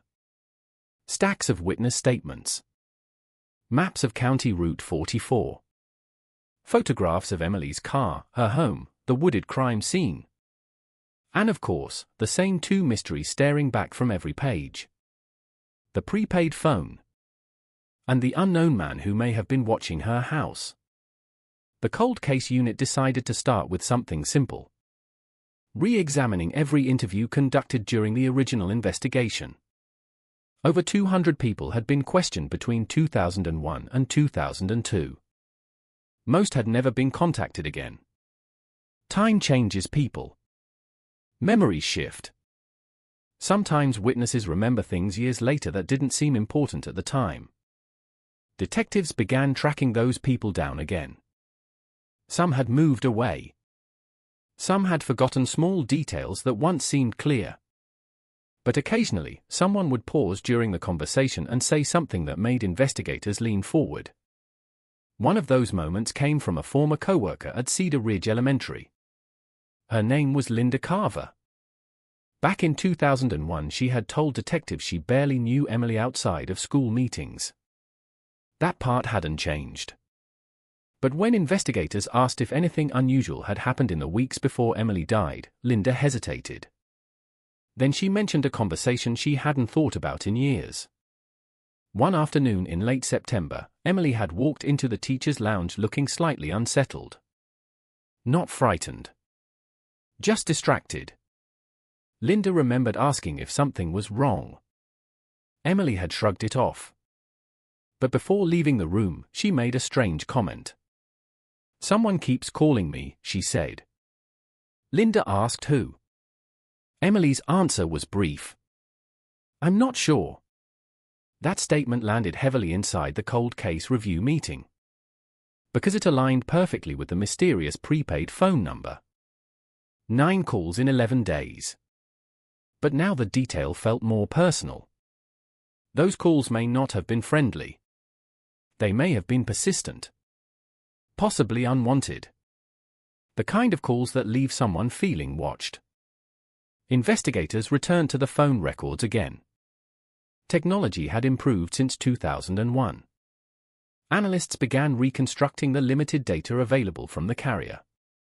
Tower locations. Signal patterns. Even rough geographic estimates of where the phone might have been used. The results were frustrating but interesting. Most of the calls placed to Emily's phone appeared to originate within a 5-mile radius of Cedar Ridge, which suggested the caller had been nearby, possibly living or working in the area. That information pushed detectives back toward the list of people who knew Emily personally. And once again, one name surfaced from the earlier investigation. Daniel Price. The substitute teacher who had been interviewed twice. The man who had been stopped driving near County Route 44 months after the murder. Price had since moved out of Cedar Ridge. But investigators pulled his file again. Studied it carefully. Nothing inside proved he had anything to do with Emily's death. Yet something about his presence kept resurfacing around the edges of the investigation. Keller, now older and more cautious, reminded the team of something important. Suspicion isn't evidence. But patterns matter. And Price had appeared in more than one strange place connected to the case. Detectives decided to take a closer look at his life after leaving Cedar Ridge. What they found wasn't criminal. But it was unusual. Price had changed jobs several times over the next decade. Substitute teaching. Temporary office work. Short-term positions that rarely lasted more than a year or two. He moved cities 3 times. Never stayed long. Never established deep roots. On paper, it looked like the life of someone restless. Or someone avoiding stability. But again, none of it connected him directly to Emily's murder. The investigation continued expanding outward. Detectives tracked down other men who had worked in the school district in 2001. Maintenance workers, bus drivers, temporary staff, anyone who might have encountered Emily regularly. The interviews produced nothing explosive. Just fragments. Small details about Emily's personality. Her kindness. Her patience with difficult students. Her habit of staying late to finish grading papers. Every story reinforced the same tragic truth. Emily Harper had lived a simple, decent life, which made the brutality of her death even harder to understand. Meanwhile, the physical evidence from the case was being examined again with modern forensic tools. Emily's clothing was retested for trace materials. Soil samples from the woods were analyzed with updated methods. Investigators even revisited the tire tracks photographed near the roadside. Technology had improved. But sometimes evidence simply doesn't exist. And once again, the Harper investigation faced the same haunting obstacle. The killer had left almost nothing behind. No clear fingerprints. No DNA profile strong enough for database comparison. No murder weapon. Just a carefully executed attack that ended in silence. Years passed again. The cold case unit kept the investigation alive, but progress moved painfully slow. Detectives occasionally received tips from people claiming they knew the killer. Psychics called. Amateur investigators sent theories. Each lead was examined. Each one dissolved under scrutiny. Still, Keller kept returning to the same quiet thought that had followed him since the beginning. The killer knew Emily. Or at least knew enough about her life to approach her without triggering fear. And if that was true, then the answer had likely been somewhere inside the investigation from the start. Buried in interviews. Hidden in details that once seemed too small to matter. Cold cases have a way of doing that. The truth sits quietly inside the file for years, waiting for someone to look at the right page in the right moment. What Keller didn't know yet was that moment was getting closer. Closer than anyone inside the department realized. Because somewhere far beyond Cedar Ridge, a piece of technology that didn't exist in 2001 was about to reopen the past.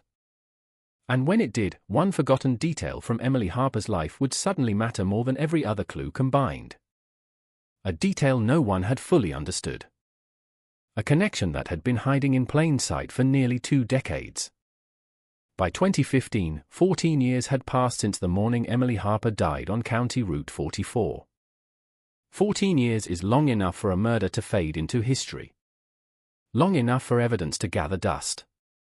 Long enough for people to convince themselves the truth might never surface. But cold cases have a strange relationship with time. Because sometimes the longer a case sits untouched, the more likely it becomes that new technology will suddenly breathe life back into it. And by 2015, forensic science had entered a completely different era. Across the United States, investigators were beginning to reopen decades-old murders using methods that barely existed when those crimes were first investigated. DNA sequencing had become more powerful. Databases had grown enormous.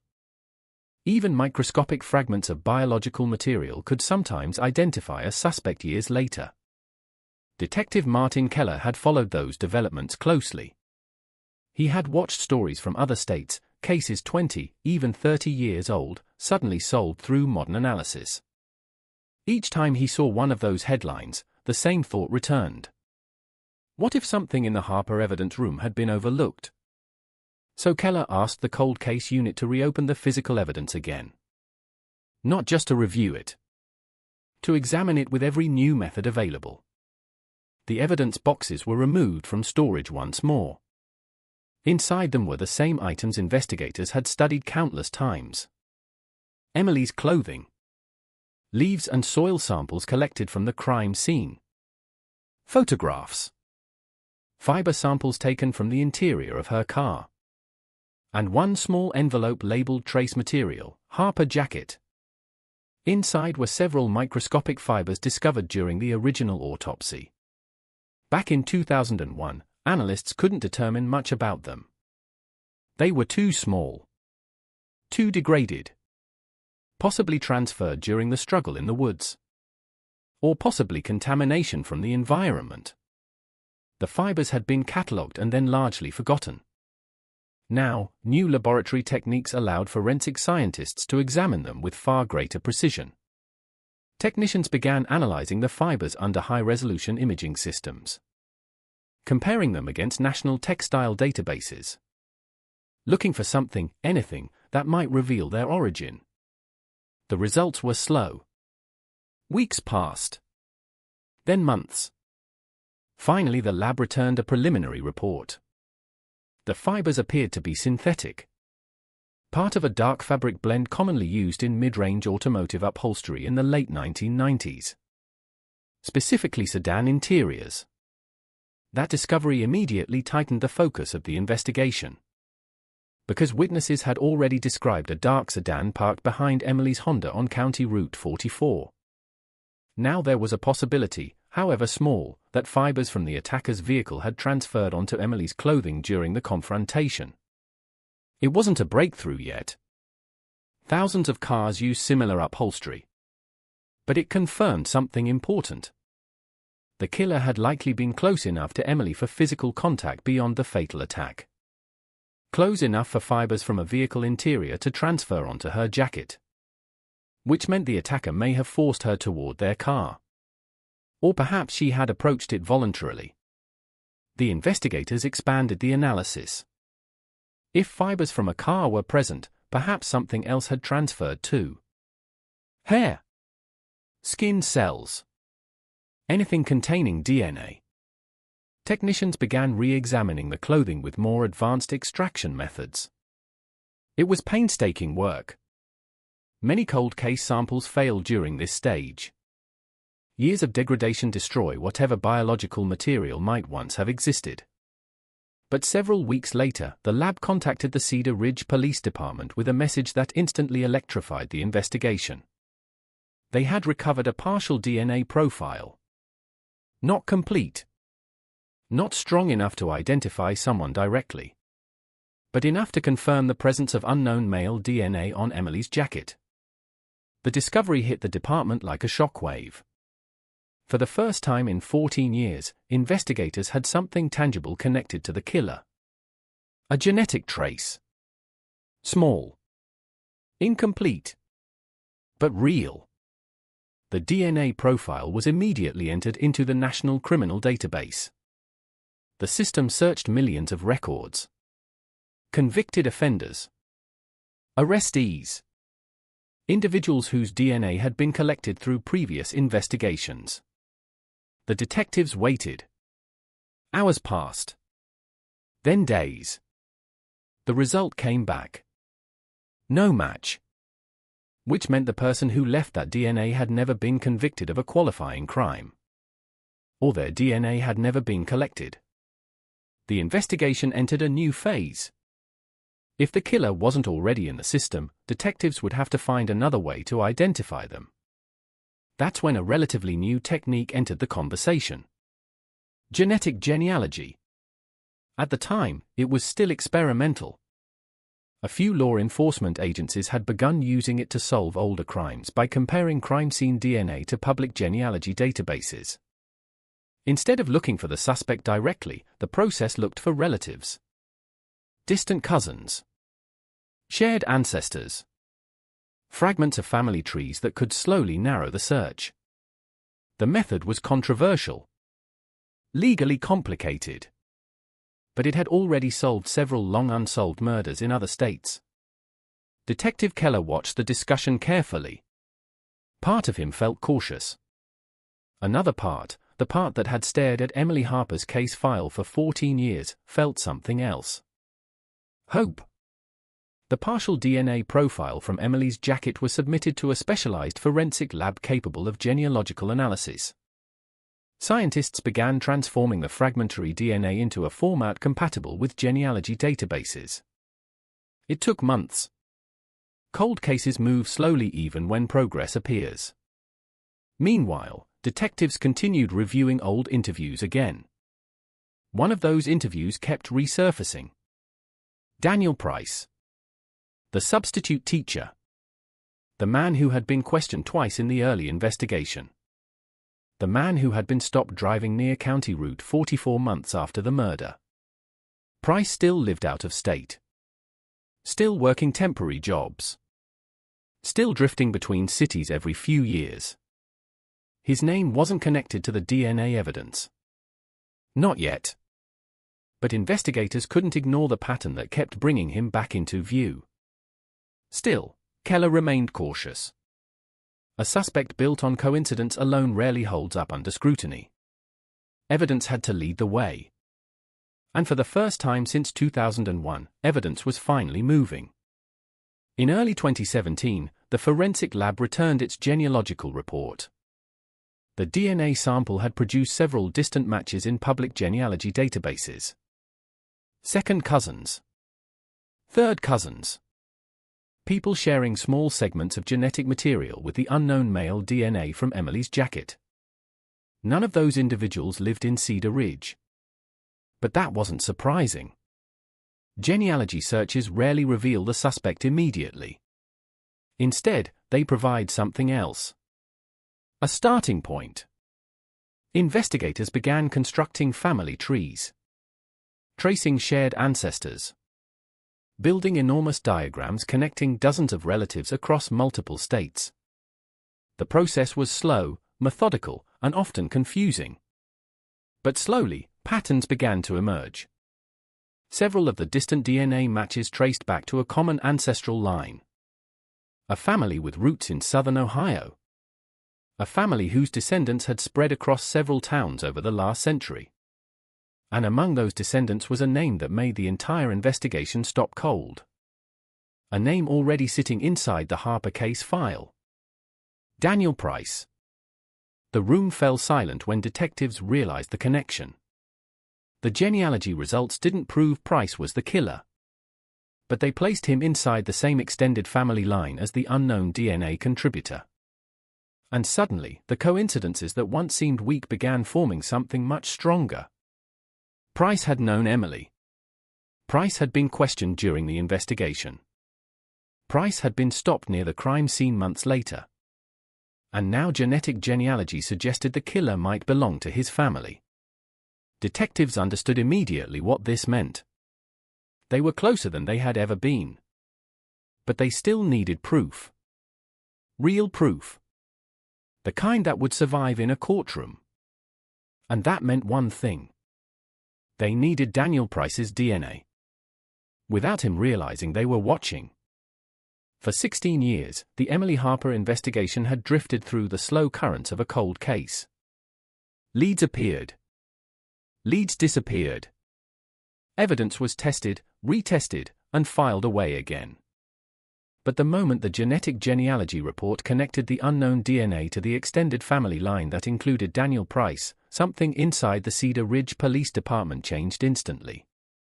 The case was no longer wandering in the dark. It had direction. Not certainty, but direction. Detective Martin Keller sat in the cold case conference room staring at the large whiteboard where investigators had begun mapping the genealogy results.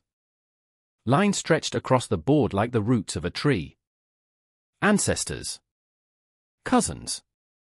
Distant relatives scattered across Ohio, Kentucky, and Indiana. But one branch mattered more than the others. The branch that led to Daniel Price. The room stayed quiet for several seconds as the realization settled in. For years Price had been a shadow at the edge of the investigation. Now he was suddenly standing much closer to the center. Still, the detectives knew the rules. Genetic genealogy is a lead.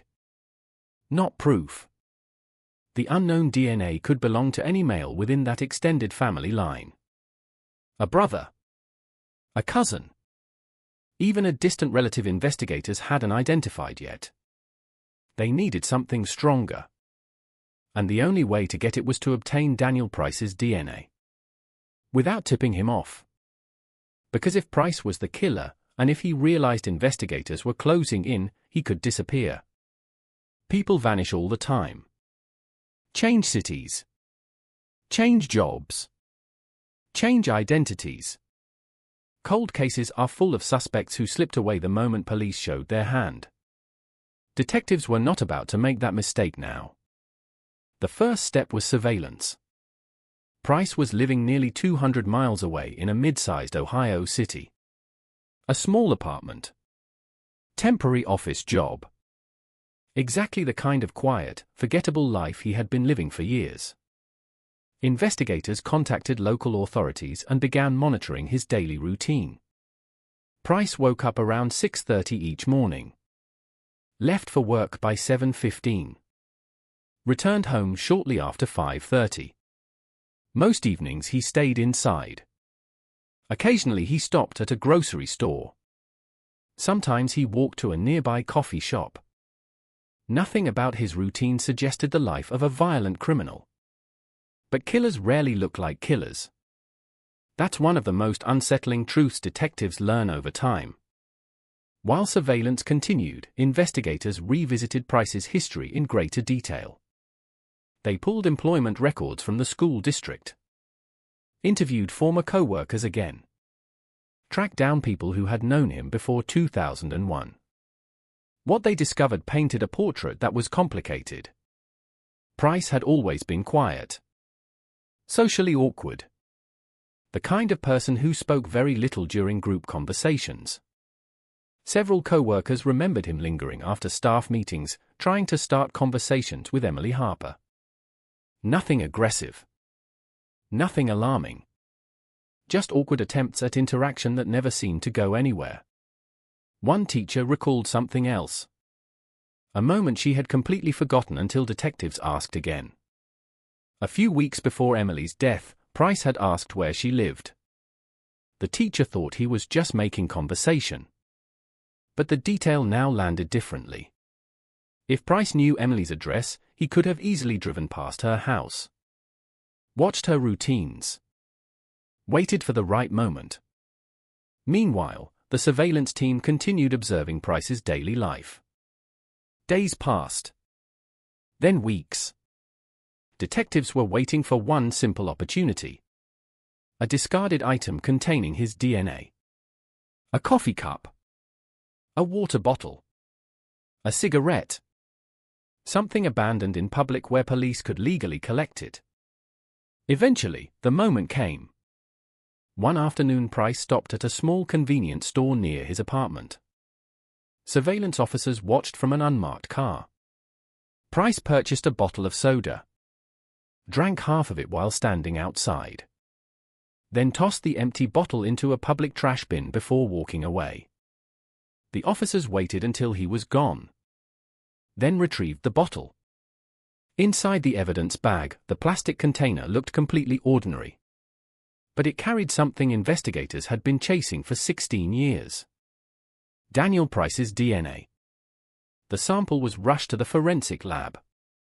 Technicians carefully extracted saliva from the bottle's rim. Compared it against the partial DNA profile recovered from Emily Harper's jacket. Detectives waited. The kind of waiting that stretches minutes into hours. Inside the Cedar Ridge Police Department, Keller sat alone at his desk late that night. The Harper case file lay open beside him. 16 years of investigation. Hundreds of interviews. Thousands of pages. And somewhere within those pages was the story of how Emily Harper's life ended.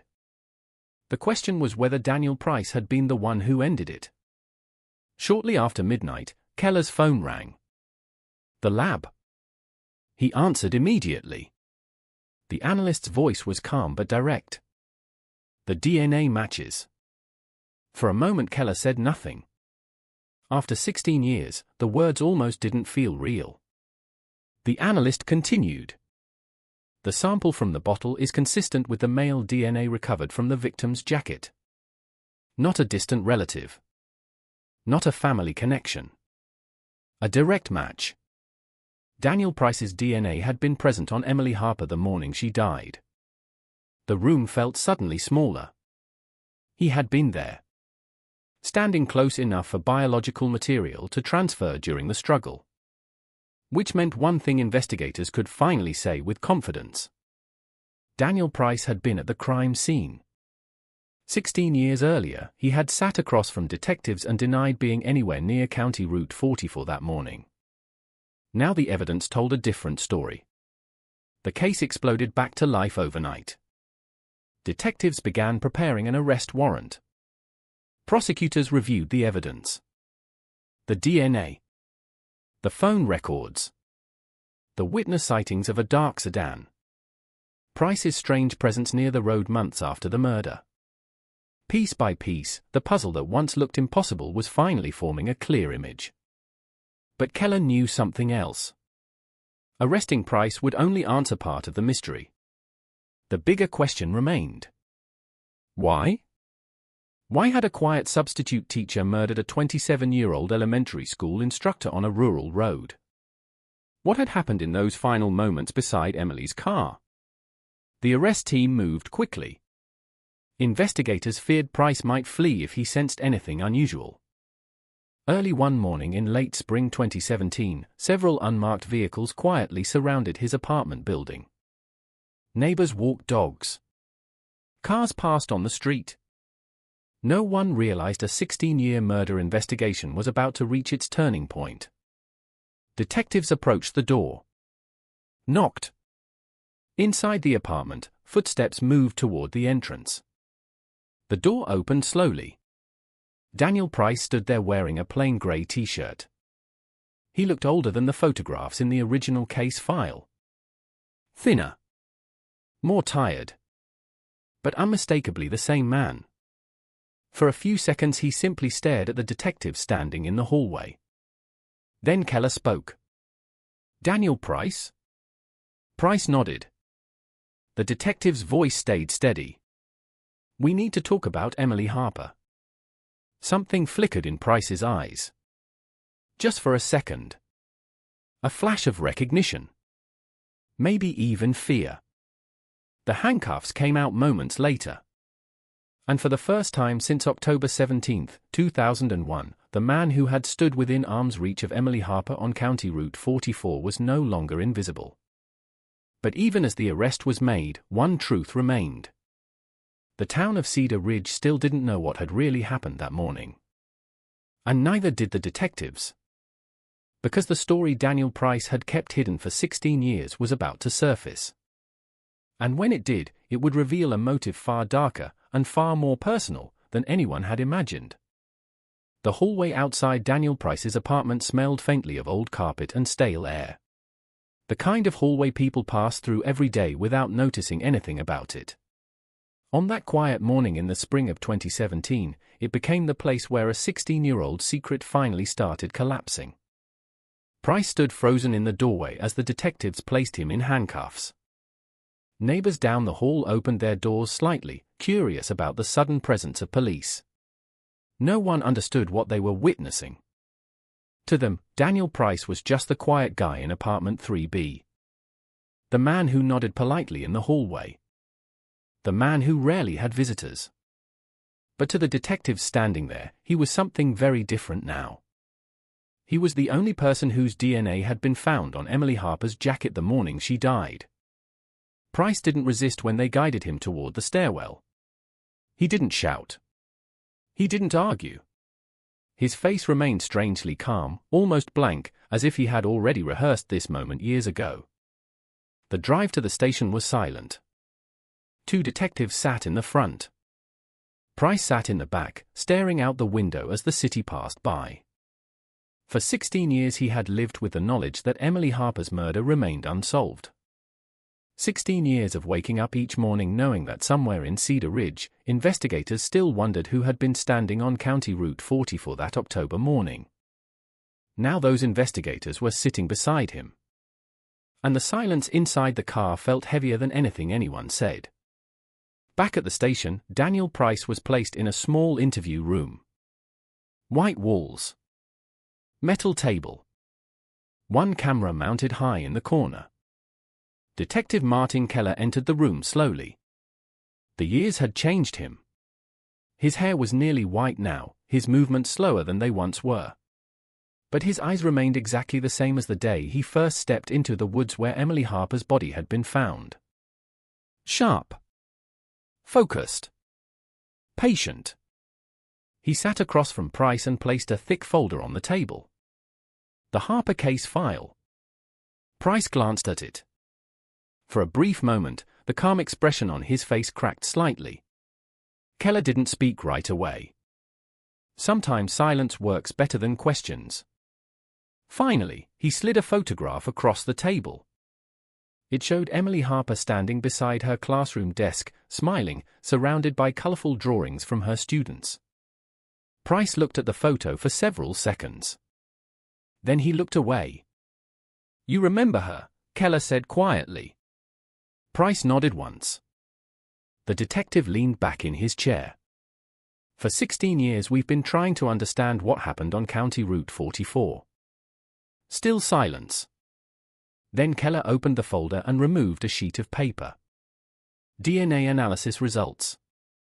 He placed it in front of Price. "We found your DNA on Emily's jacket." That sentence hung in the air like a physical object.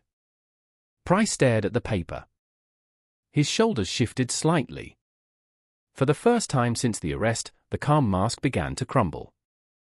Keller continued speaking, his voice steady. "You told us in 2001 you weren't there. You told us you were miles away." Another pause. "But now we know that isn't true." Price closed his eyes briefly. When he opened them again, the blank expression was gone. In its place was something far more complicated. Exhaustion. The kind that comes from carrying a secret too long. For several minutes he said nothing. Then his voice finally emerged, quiet and rough. "I didn't mean for it to happen." The words landed hard. Detectives had heard similar sentences many times before. The first cracks in a confession often begin that way. But Keller didn't interrupt. He let the silence stretch. Price rubbed his hands together nervously. His story came out slowly at first. Broken pieces. Fragments of memory that had been buried for 16 years. He told them he had noticed Emily Harper almost immediately after starting substitute work in the Cedar Ridge School District. She was friendly to everyone. Patient with students. Easy to talk to. But the conversations between them had never moved beyond polite exchanges in the teacher's lounge. To Emily, Daniel Price was just another temporary co-worker. To Price, the situation had grown very different. He began thinking about her constantly. Watching for moments when she entered the staff room. Finding reasons to pass her in the hallway. Eventually he worked up the nerve to call her. The first call had been awkward. Short. Emily assumed it was about school business. But Price kept calling. Each conversation ended quickly. Emily's tone became colder each time. Eventually she stopped answering. That's when Price bought the prepaid phone. He thought if she didn't recognize the number, she might answer again. 9 calls in 11 days. Each one ending the same way. Emily sounding uncomfortable. Trying to end the conversation politely. Price's voice shaking as he tried to keep her on the line. Keller listened carefully. Because this part of the story aligned perfectly with the phone records investigators had studied for years. But the next part mattered more. What happened that morning? Keller asked. Price stared at the table. "I just wanted to talk to her." The explanation sounded almost absurd after everything that had happened. But killers rarely see their actions the same way detectives do. Price explained that he had been watching Emily's routine for several weeks. He knew what time she left her house. He knew the route she drove to school. On October 17, 2001, he followed her car onto County Route 44. When the road emptied, he pulled behind her and flashed his headlights. Emily slowed down. Eventually she pulled onto the shoulder. Exactly the way investigators had always suspected. Price stepped out of his car and walked toward the driver's side window. At first, Emily thought something was wrong with her car. But when she recognized him, the mood changed instantly. She asked what he was doing there. Why he was following her. Price said he just wanted to talk. Emily told him this was inappropriate. She said she was going to be late for work. Then she told him something that, according to Price, made panic explode inside his mind. She said she would report him to the school district if he didn't leave her alone. Keller leaned forward slightly. What happened next? Price's breathing grew heavier. She got out of the car. That detail matched the crime scene. Emily had stepped outside the vehicle voluntarily.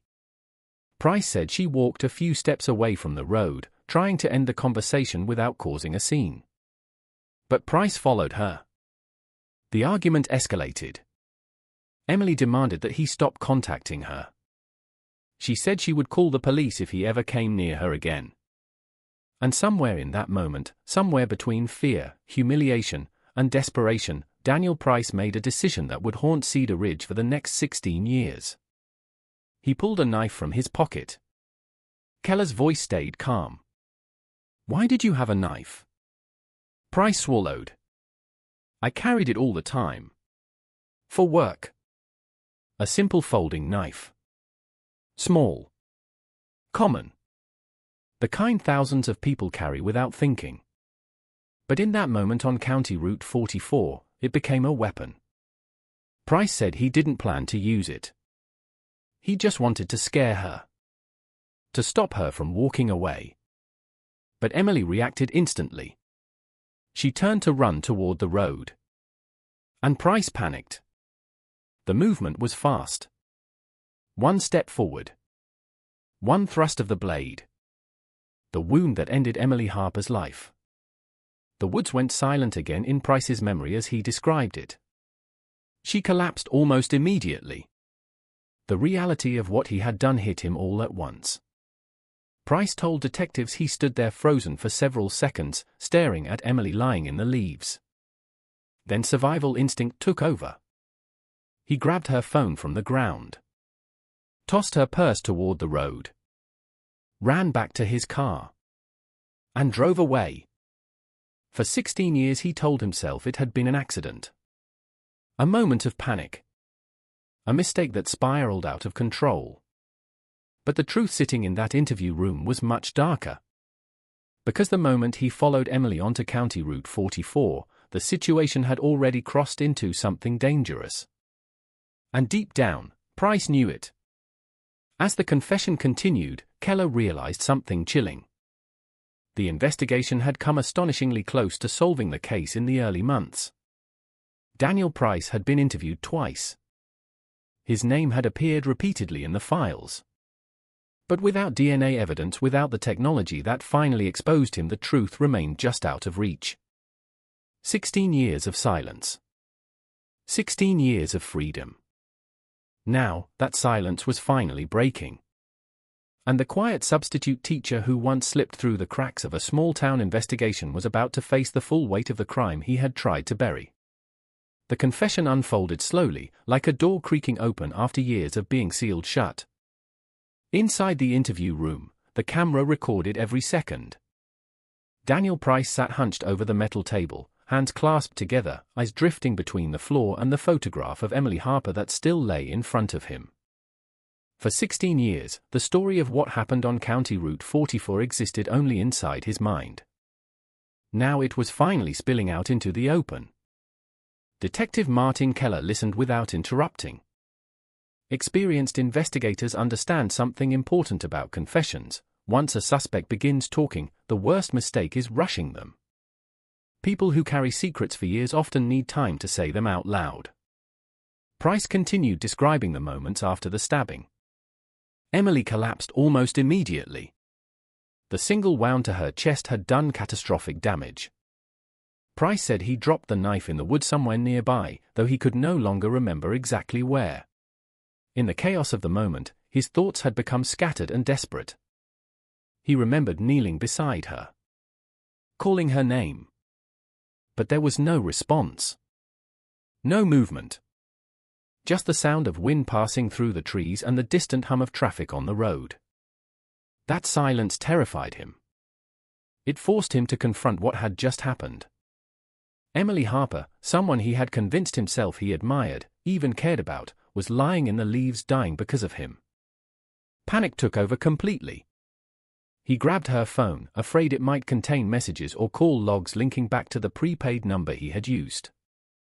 He threw her purse toward the road, hoping it might make the crime look like something else. A robbery. A random attack. Anything that didn't lead back to him. Then he ran. Back to his dark sedan. Back onto County Route 44.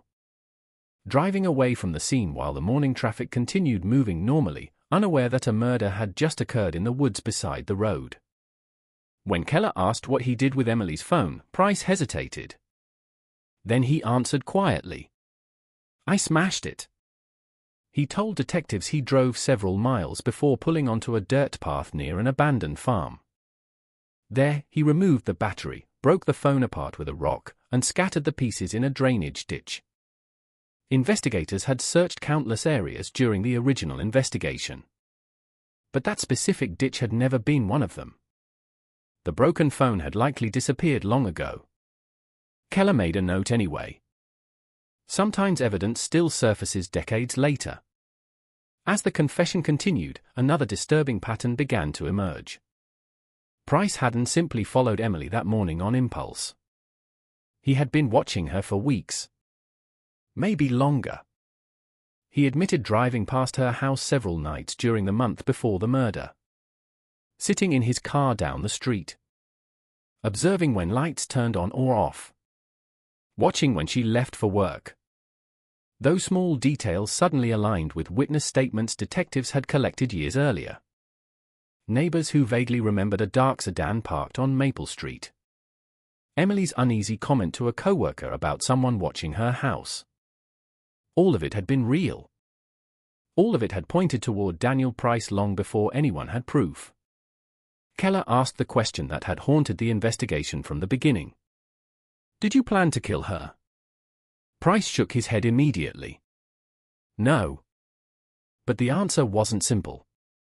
Because even if he hadn't planned the stabbing itself, the circumstances that led to it had been building for weeks. The stalking. The phone calls. The decision to follow her onto a quiet rural road. Each step had pushed the situation closer to violence. Price had convinced himself he just wanted to talk. But the truth was more complicated. Emily had been trying to create distance. And Price had refused to accept it. Eventually the interview turned to the early days of the investigation. Back in 2001, detectives had questioned Price twice. He remembered both interviews clearly. Especially the first one. He said sitting in that room, answering questions about Emily's death, had been one of the most terrifying moments of his life. Because he genuinely believed they were about to arrest him. But when detectives eventually let him leave, something inside him shifted. He realized they didn't have evidence. No witnesses. No weapon. No DNA. He thought he had gotten away with it. For years after that, every knock on his door made his heart race. Every news story about cold cases made him uneasy. But slowly, the fear began fading. Time passed. The investigation cooled. Eventually Price convinced himself the case would never be solved. That belief allowed him to continue living an ordinary life. Working temporary jobs. Moving from city to city. Avoiding long-term relationships. Avoiding questions about his past. But even as the years passed, one habit never completely disappeared. Price admitted he occasionally searched online for updates about the Emily Harper case. Most of the time he found nothing new. Old news articles. Anniversary reports mentioning the investigation remained unsolved. Each time he read those headlines, he felt the same strange mixture of relief and dread. Relief that he had not been caught. Dread that someday something might change. And eventually it did. When Keller asked if he had ever heard of genetic genealogy before his arrest, Price shook his head. No. Like many criminals who commit crimes before modern forensic technology existed, he had never imagined that a microscopic trace of DNA could eventually lead detectives back to him. For 16 years, the truth had been sitting silently inside an evidence envelope. A few skin cells transferred during the struggle in the woods. Too small to analyze in 2001. But powerful enough to expose everything once technology caught up. The realization seemed to weigh heavily on Price as the interview continued. He rubbed his hands together repeatedly. Avoided looking at the photograph of Emily. At one point his voice dropped almost to a whisper. I never thought they'd figure it out. Keller studied him carefully. The detective had spent decades chasing answers in cases that often ended in silence. Now, sitting across from the man responsible for Emily Harper's death, he felt something complicated. Not satisfaction. Not exactly. More like the closing of a long, painful circle. 16 years earlier he had stood in the woods beside Emily's body wondering who had done this. Now the answer was sitting directly in front of him. But another truth remained equally clear. Emily Harper would still be gone. Justice can close a case. But it cannot undo what happened. The interview continued for several more hours. Price answered questions about the knife. About the route he drove that morning. About the prepaid phone he had used to contact Emily. Every answer added another piece to the puzzle investigators had been trying to solve for nearly 2 decades. By the time the interrogation ended, the full story of that October morning had finally been reconstructed. A lonely substitute teacher obsessed with a coworker who barely knew him. Weeks of unwanted phone calls. Quiet surveillance outside her home. A confrontation on an empty rural road. One moment of panic that turned obsession into murder. Outside the station, the news of Daniel Price's arrest began spreading quickly. Reporters called the Cedar Ridge Police Department asking for confirmation. Residents who remembered Emily Harper felt a shock ripple through the community. After 16 years, the case that had once haunted the town was suddenly solved. But inside the interview room, the mood remained heavy. Because even though the mystery had been answered, the story itself was tragic in the simplest possible way. A life cut short. A crime that never needed to happen. And a quiet road in Ohio that would forever carry the memory of a morning when everything changed. The news spread through Cedar Ridge faster than anyone expected. For 16 years the town had lived with a quiet, unanswered question lingering in the background of daily life. People remembered the day Emily Harper died, but over time the memory had softened into something distant, like a photograph fading slowly in sunlight. Then suddenly, in the spring of 2017, everything came rushing back. Local news stations interrupted regular programming. Online headlines appeared within hours. 2001 Ohio cold case solved, suspect arrested in teacher's murder. Residents who had lived in Cedar Ridge back then felt the shock immediately. Phones rang. Old neighbors called each other.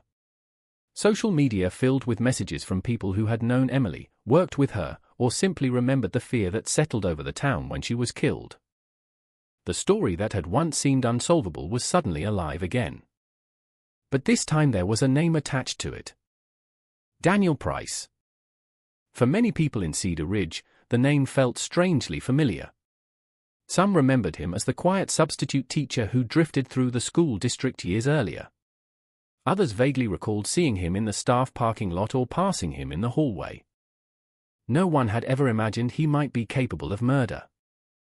That was the part that unsettled the community the most. Because the truth revealed something uncomfortable about the case. The killer had not been a stranger passing through town. He had been someone already standing inside the same schools. Walking the same hallways. Living among them quietly while the investigation struggled to find answers. Inside the Cedar Ridge Police Department, preparations for the next stage of the case moved quickly. Daniel Price had confessed during the interrogation, but detectives and prosecutors understood something critical. Confessions alone do not guarantee convictions. Everything had to be supported by evidence. Forensic analysts finalized the DNA comparison between the sample taken from Price's discarded bottle and the biological material recovered from Emily Harper's jacket. The results were definitive. The probability that the DNA belonged to anyone other than Daniel Price was astronomically small. Investigators also began revisiting locations mentioned during his confession. The wooded area off County Route 44 was searched again, even though Price admitted he could not remember exactly where the knife had been dropped. Metal detectors swept across the forest floor.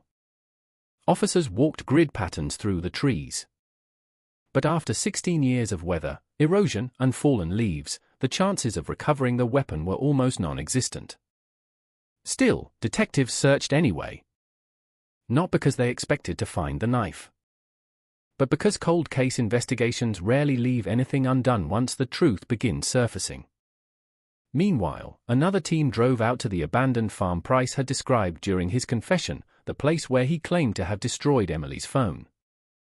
The property had changed dramatically since 2001. The old farmhouse was gone. Fields that once sat empty had been partially developed. But the drainage ditch Price described still existed along the edge of the property. Investigators spent 2 full days sifting through mud and debris. Rusty metal fragments surfaced. Old tools. Scrap pieces of broken electronics. But nothing that could be definitively connected to Emily's missing phone. Again, the passage of time had erased the physical evidence. Fortunately, the case no longer depended on it. The DNA match alone placed Daniel Price at the scene of the murder. Combined with his confession and the witness statements from the original investigation, prosecutors now had a powerful case. But outside the courtroom preparations, something else was happening quietly across Cedar Ridge. People were remembering Emily. Former students who were now adults began sharing stories online. Memories of her classroom.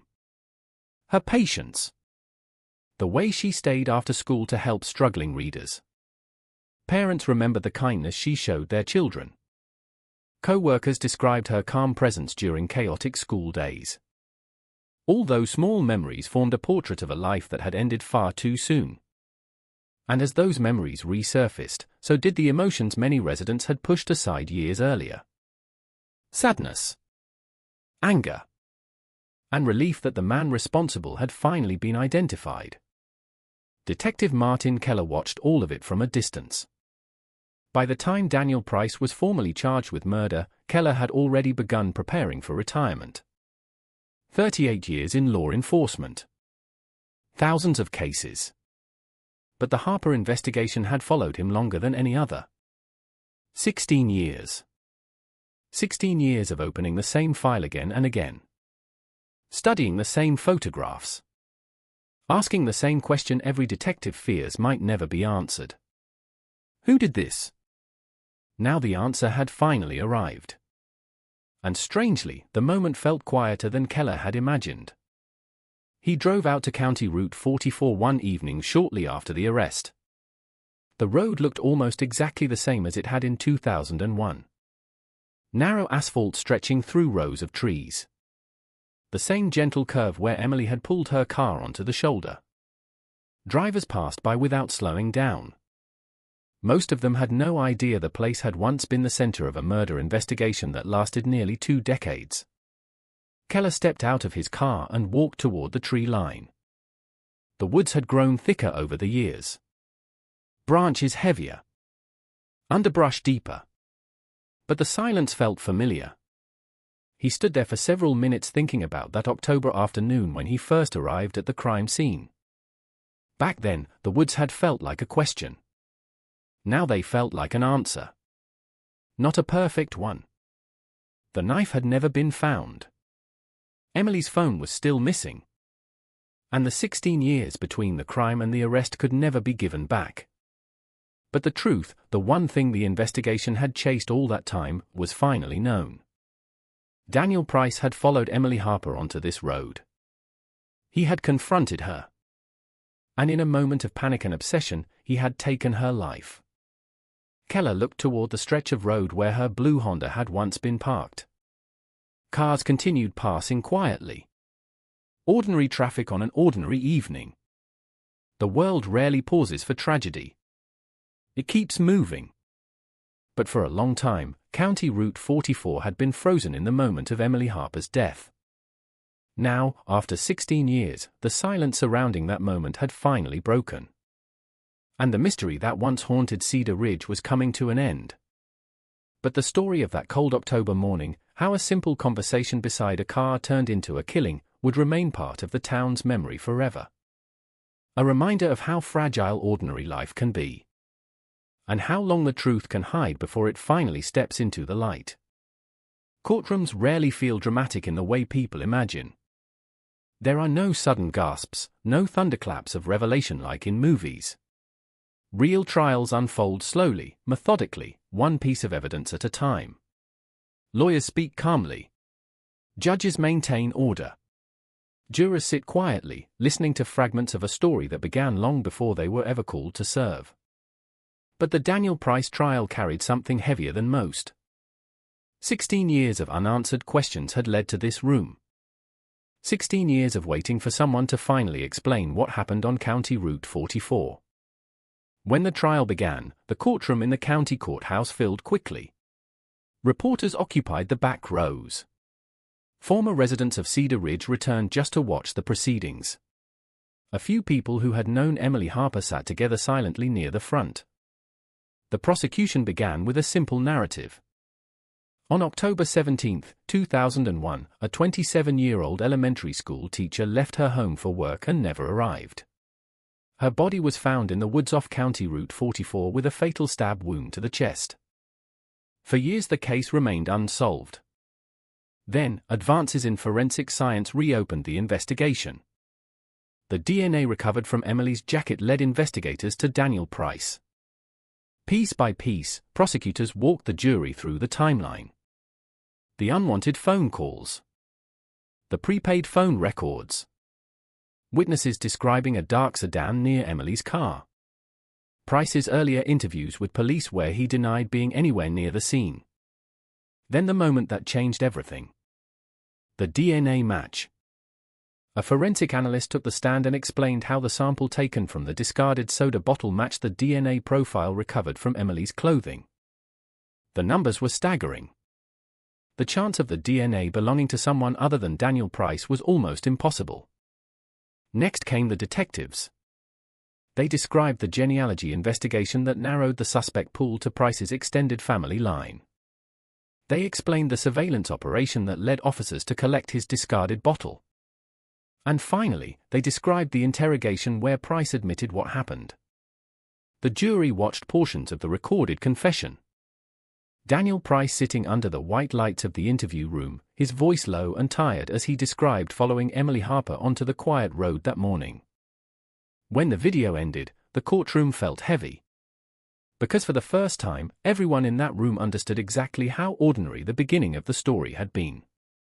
A man calling a coworker. A conversation that went wrong.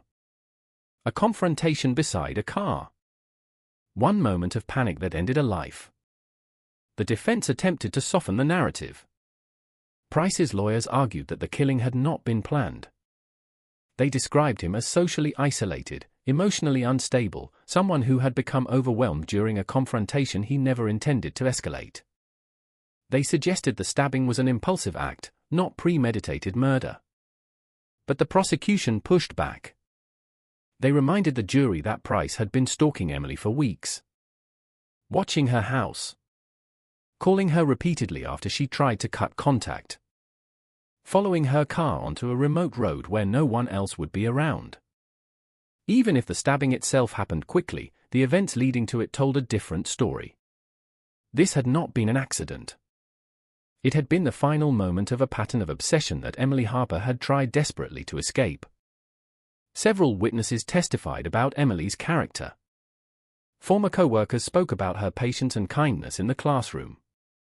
A former student, now an adult, described how Emily had helped him learn to read when he was struggling in second grade.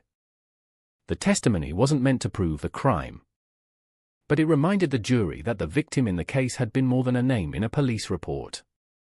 She had been a teacher, a daughter, a friend. Someone whose life had been filled with plans that ended abruptly on a quiet road in Ohio. After days of testimony, the case went to the jury.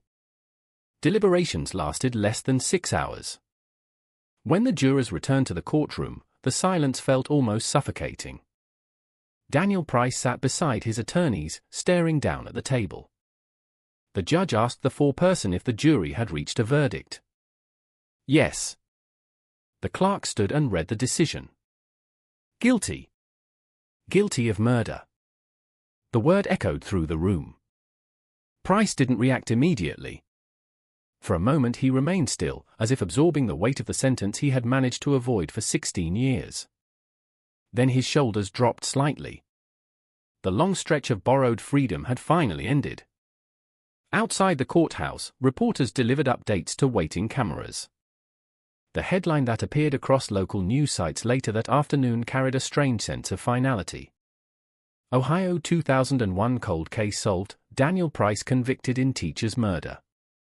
For the people of Cedar Ridge, the verdict closed a chapter that had been open far too long. Some residents visited the small memorial near the elementary school where Emily once taught. Others drove past County Route 44 and thought about how ordinary the road still looked. Time had erased most physical traces of the crime. But memory works differently. Certain places remain connected to the past no matter how much the landscape changes. Detective Martin Keller attended the sentencing quietly, sitting in the back row. By then he had already retired from the department. No badge. No official role in the proceedings. Just a man who had spent 16 years refusing to forget a case others might have abandoned. When the judge sentenced Daniel Price to life in prison, Keller felt something settle deep inside him. Not satisfaction. Not victory. More like the final page of a very long book closing. After the hearing ended, Keller walked outside into the afternoon sunlight. The courthouse steps were crowded with reporters and camera crews, but he moved past them without speaking. His part in the story had ended. Later that evening, he drove once more to County Route 44. The road looked exactly the same as it always had. Cars passed occasionally. Wind moved gently through the trees. If someone had driven past that stretch of woods without knowing the history, they would never guess what had happened there years earlier. Keller stood near the edge of the tree line where investigators once placed yellow evidence markers. The forest had reclaimed the ground where Emily fell. Leaves covered everything. Branches shifted softly in the breeze. For a long time he simply listened. Not for clues. Not for answers. Just the quiet sound of the woods. 16 years earlier he had stood in this same place staring at a crime scene that made no sense. Now the mystery was gone. The truth had finally surfaced. But the silence of the road remained exactly the same. Because even when a cold case is solved, something about it never truly disappears. The memory of the victim stays behind. A teacher who left for work one morning and never returned. A town that waited 16 years for the truth. And a quiet road in Ohio that reminds anyone who passes through it that some stories take decades to finish telling. Cold cases rarely end the moment the verdict is read. The courtroom closes, the cameras disappear, and the headlines fade within days. But for the people who lived inside the story, the families, the investigators, the communities that carried the weight of an unanswered crime, the ending arrives much more slowly. In Cedar Ridge, the trial of Daniel Price did not erase the past. It simply gave the past a name. For years, the town had spoken about Emily Harper's death in uncertain language. The tragedy. The mystery. The terrible thing that happened on County Route 44. Now people spoke about it differently. They said the name Daniel Price. They talked about the stalking, the phone calls, the moment of violence hidden inside a quiet morning drive. And with the truth finally exposed, the town began confronting something else that had always been there beneath the surface. The realization that danger had not come from a stranger passing through. It had come from someone already standing nearby. Someone who once walked through the same school hallways where Emily worked.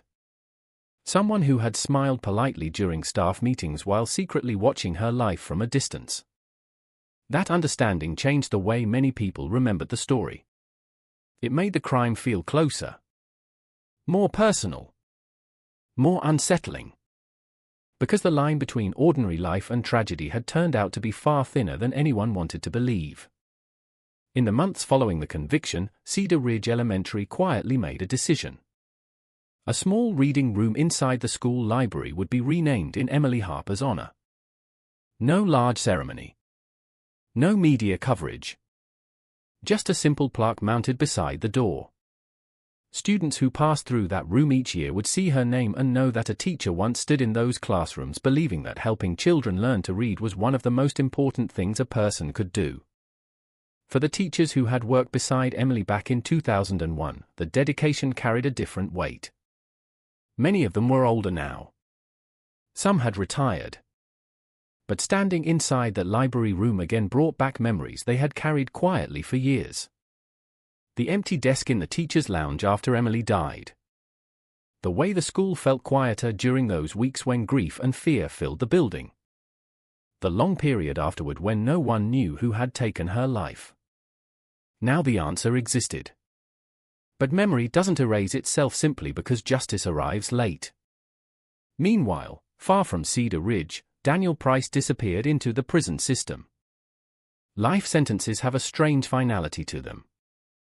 Once the courtroom doors close, the world outside moves forward while the person inside the prison walls fades slowly into obscurity. For years Price had lived with the secret of what happened on County Route 44. Now the secret belonged to everyone. Court transcripts. Police reports. News archives. Every detail of the crime preserved permanently in public records. The man who once believed he had escaped the consequences of a single violent moment would spend the rest of his life known for that moment alone. Inside the Cedar Ridge Police Department, the Harper case file was finally closed. 16 years after it first appeared on the evidence shelf. The boxes still existed, carefully archived in storage, but the label on the outside had changed. No longer active, unsolved. Now it read something different. Solved, 2017. Detectives who joined the department years after Emily's murder sometimes asked older officers about the case. They had heard pieces of the story during training. The teacher found in the woods. The investigation that stretched across nearly 2 decades. The DNA technology that finally exposed the killer. For younger investigators, the Harper case became something almost instructional. A reminder that patience matters. That evidence which seems useless today might become critical tomorrow. And that sometimes the truth in a cold case is not missing at all. It is simply waiting for the world to catch up. As for Martin Keller, retirement had brought him something he hadn't experienced in many years. Quiet. For decades his life had revolved around investigations, reports, and late nights reviewing evidence. Now his days moved slower. Morning coffee. Short walks through town. Occasional visits with former colleagues. But every so often, when he drove along certain roads outside Cedar Ridge, his thoughts returned to County Route 44. Not because the mystery remained, but because the place itself had become part of the story of his career. One autumn afternoon, nearly a year after the trial, Keller found himself driving that road again. The trees lining the asphalt had begun turning orange and red. Fallen leaves drifted across the pavement as the wind moved through the valley. He pulled the car onto the shoulder near the same stretch of woods where Emily's car had once been found. The area looked peaceful. Almost too peaceful for the history it carried. Keller stepped out and walked toward the edge of the trees. The forest floor had changed over the years. Branches had fallen. New growth filled spaces that once stood open. Nature had quietly erased the physical memory of the crime. But Keller knew exactly where he was standing. This was the place where the investigation began. The place where he first realized the quiet town of Cedar Ridge was about to face something it had never experienced before. And it was also the place where the story had finally come full circle. The wind moved softly through the leaves overhead. Cars passed occasionally along the road. Life continuing the way it always does. For a moment Keller closed his eyes and pictured the case as it once was. The yellow crime scene tape. The investigators moving carefully through the trees. The unanswered questions hanging in the air. Then he opened his eyes again. The tape was gone. The questions were gone. What remained was something simpler. A road. A quiet forest.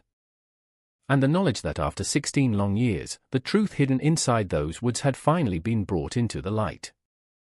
Cold cases often end like this. Not with dramatic finales or perfect closure, but with a quiet understanding that persistence matters. That even when answers take decades to surface, the search itself still means something. Because somewhere in Cedar Ridge, in a small library room filled with children learning to read, the name Emily Harper continues to exist in the place where it mattered most. A teacher remembered. A life that once filled classrooms with patience and kindness. And a story that began with a single shocking headline. Ohio 2001 cold case cracked. But behind that headline lived something far deeper. A reminder that the truth can disappear for years. Sometimes decades. Yet somewhere beneath the silence, it continues waiting. Until the moment someone finally finds it. Long after the courtroom emptied and the headlines faded, the story of Emily Harper continued moving quietly through Cedar Ridge in ways that never appeared on television or in newspapers. Cold cases leave echoes. Not loud ones. Not the kind that demand attention. But soft reminders that drift through ordinary moments, through classrooms, through old streets, through memories people didn't realize they were still carrying. For years the town had lived with the uncertainty of the case. Parents locked their doors a little earlier at night. Teachers walked to their cars together in the school parking lot. The idea that someone capable of violence might still be out there had changed small habits in ways people barely noticed. When Daniel Price was finally convicted, that fear didn't vanish overnight. But something did shift. The invisible shadow that had followed Cedar Ridge for 16 years finally lifted. People could talk about the case without ending the conversation in the same frustrating place. They no longer had to say, "We may never know what happened." Now they knew. And knowing, even when the truth is ugly, has a strange power. It gives shape to the past. It allows grief to move forward instead of remaining trapped in unanswered questions. At Cedar Ridge Elementary, the small reading room dedicated to Emily Harper slowly became a quiet part of the school's daily life. Children didn't know the full story behind the name on the plaque. To them it was simply the Emily Harper Reading Room, a place filled with colorful books and soft chairs where teachers brought students to practice reading. But every year, when new teachers joined the staff, someone would eventually tell the story. Not the violent details. Just the important parts. That Emily had been a teacher there once.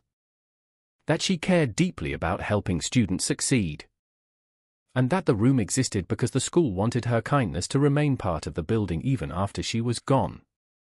The story became something closer to remembrance than tragedy. Meanwhile, the official case files remained preserved in the Cedar Ridge Police Department archives. Future detectives occasionally studied them during training sessions. The Harper case had become something of a lesson inside the department. A reminder of what persistence looks like. Because if investigators had given up during the early years, if the evidence boxes had simply gathered dust forever, the truth might never have surfaced. The DNA sample recovered from Emily's jacket was barely noticeable when it was first catalogued. Just a few microscopic cells transferred during the struggle in the woods. In 2001, technology could do almost nothing with it. But the evidence was preserved anyway. Carefully labeled. Stored. Protected. 16 years later, that tiny fragment became the key that unlocked the entire case. Detectives sometimes used that detail when speaking to younger officers. Evidence might not seem important today, but someday it might become everything. And somewhere else in the state prison system, Daniel Price began adjusting to a very different reality. Prison routines have a way of stripping life down to its most basic structure. Wake up. Meals. Work assignments. Lights out. Days repeating endlessly inside concrete walls. For someone who once lived quietly in small apartments and temporary jobs, the isolation was probably familiar in some ways. But now it carried permanence. Price would spend the rest of his life known for a single moment of violence that happened on a quiet road when he was 31 years old. The rest of his life, every year that followed, would exist inside that shadow. And outside those prison walls, time continued moving forward the way it always does. Children who once sat in Emily Harper's classroom graduated from high school. Some left Cedar Ridge entirely. Others stayed and built lives in the same town where they grew up. A few of them eventually became teachers themselves. The passage of time slowly reshapes every story. But certain places remain fixed in memory. County Route 44 was one of those places. Drivers passed along the road every day without realizing what had happened there years earlier. But for the people who remembered the investigation, the search teams, the detectives, the residents who followed every update, the road still carried meaning. The woods beside the pavement looked ordinary. Just another stretch of Ohio countryside. Yet beneath the quiet surface of those trees lived a story that had taken 16 years to finish. Detective Martin Keller returned to that road only a handful of times after his retirement. He never stayed long. Just a few minutes standing near the edge of the woods, listening to the wind move through the branches. He rarely spoke about the case anymore. Most of the people who asked were younger officers curious about how the investigation had finally come together. Keller would usually give them the same answer.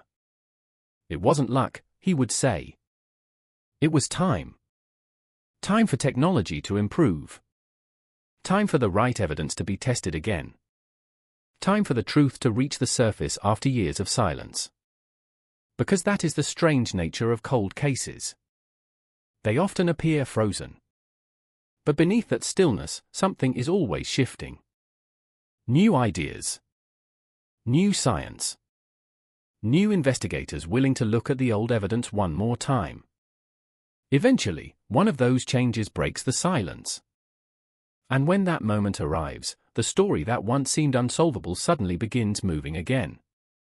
Late one evening, nearly 2 decades after Emily Harper's death, Keller stood once more along County Route 44 as the sun dropped behind the trees. The sky turned orange above the narrow strip of asphalt. Cars passed quietly, headlights flickering on as dusk settled across the road. For a long time he simply watched the traffic move by. 16 years of investigation had once centered on this place. Now it looked like any other road in Ohio. No markers. No tape. No visible reminder of what happened there. Just trees, wind, and the steady movement of cars heading somewhere else. Keller eventually returned to his car and started the engine. As he drove away, the road behind him disappeared into darkness. But the story that began there, the story of a teacher, a quiet town, and a mystery that refused to stay buried, had already found its ending. Not a dramatic ending. Not a perfect one. But a true one.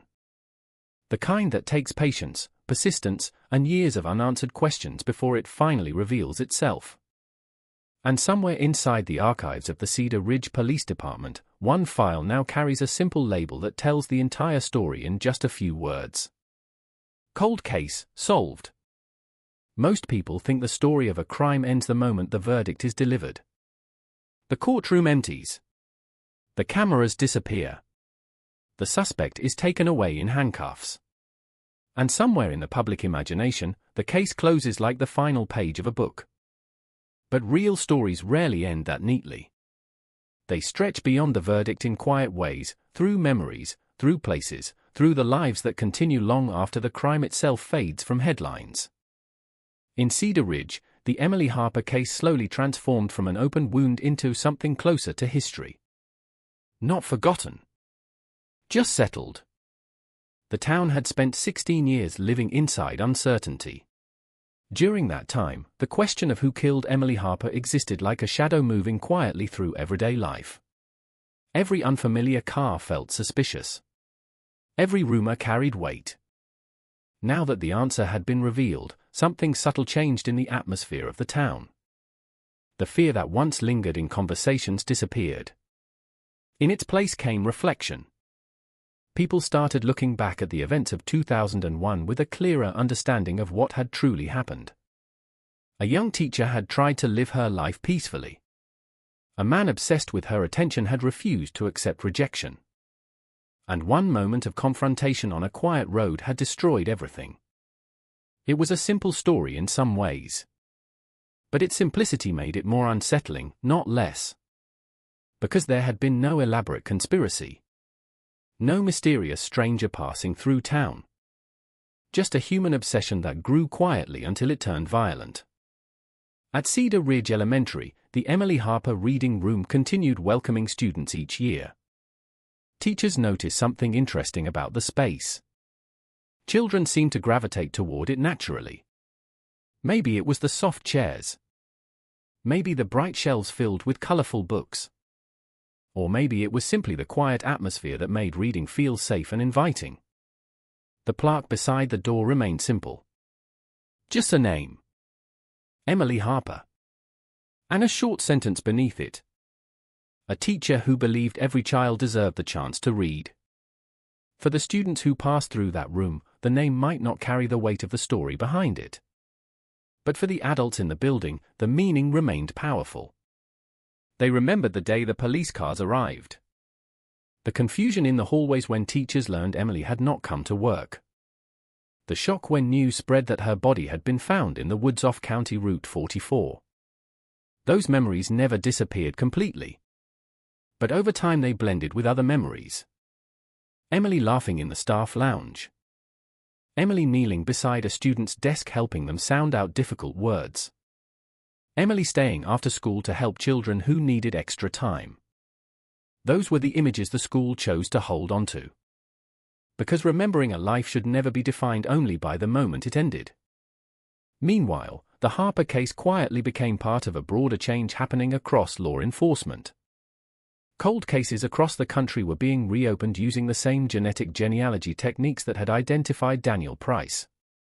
Investigators from other departments sometimes contacted Cedar Ridge detectives to ask about the process. How the DNA had been preserved. How the genealogy search narrowed the suspect pool. How the final surveillance operation collected the discarded bottle that sealed the case. Each time the story was told, one detail stood out more than the others. The evidence had always been there. Hidden in microscopic traces left during a struggle in the woods. For years it meant nothing. Then science caught up. That lesson began appearing in police training seminars and investigative workshops. Preserve everything. Even the evidence that seems insignificant. Because someday, the tools to understand it might finally exist. And sometimes, the difference between an unsolved murder and a solved one is measured in patience. For Martin Keller, the case eventually became something quieter. Less like a mission. More like a memory. People occasionally asked him how it felt to finally solve the investigation after so many years. He usually gave a simple answer. It feels finished. But inside, the feeling was more complicated than that. Because finishing a case does not erase the years spent chasing it. The late nights reviewing evidence. The frustration of leads that disappeared. The knowledge that a killer had been living freely while a family waited for answers. Those things stay with investigators long after the paperwork is closed. One late autumn afternoon, nearly 20 years after the murder, Keller drove out toward County Route 44 again. The landscape had changed slightly. A few new houses stood farther down the road. Trees had grown thicker along the edges of the forest. But the quiet character of the road remained exactly the same. He parked near the familiar stretch of shoulder and stepped out of the car. The air smelled like fallen leaves. Wind moved gently through the branches overhead. For a moment he imagined the scene the way it must have looked that morning in 2001. Emily Harper pulling her car onto the shoulder. Daniel Price stepping out of his sedan. The brief conversation that turned into an argument. And the single violent moment that followed. All of it happening in less time than it takes to drink a cup of coffee. That was the part that always felt hardest to understand.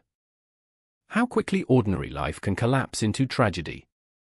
How a simple morning drive can become the beginning of a story that lasts decades.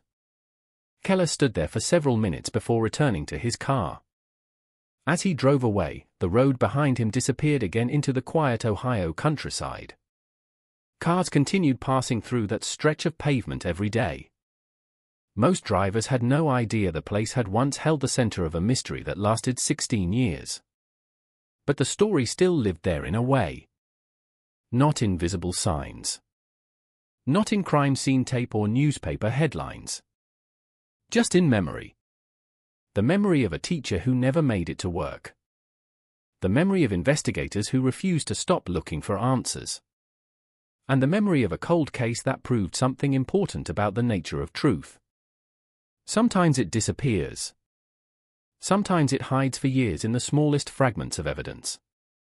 But if someone keeps searching long enough, it has a way of finding its way back into the light.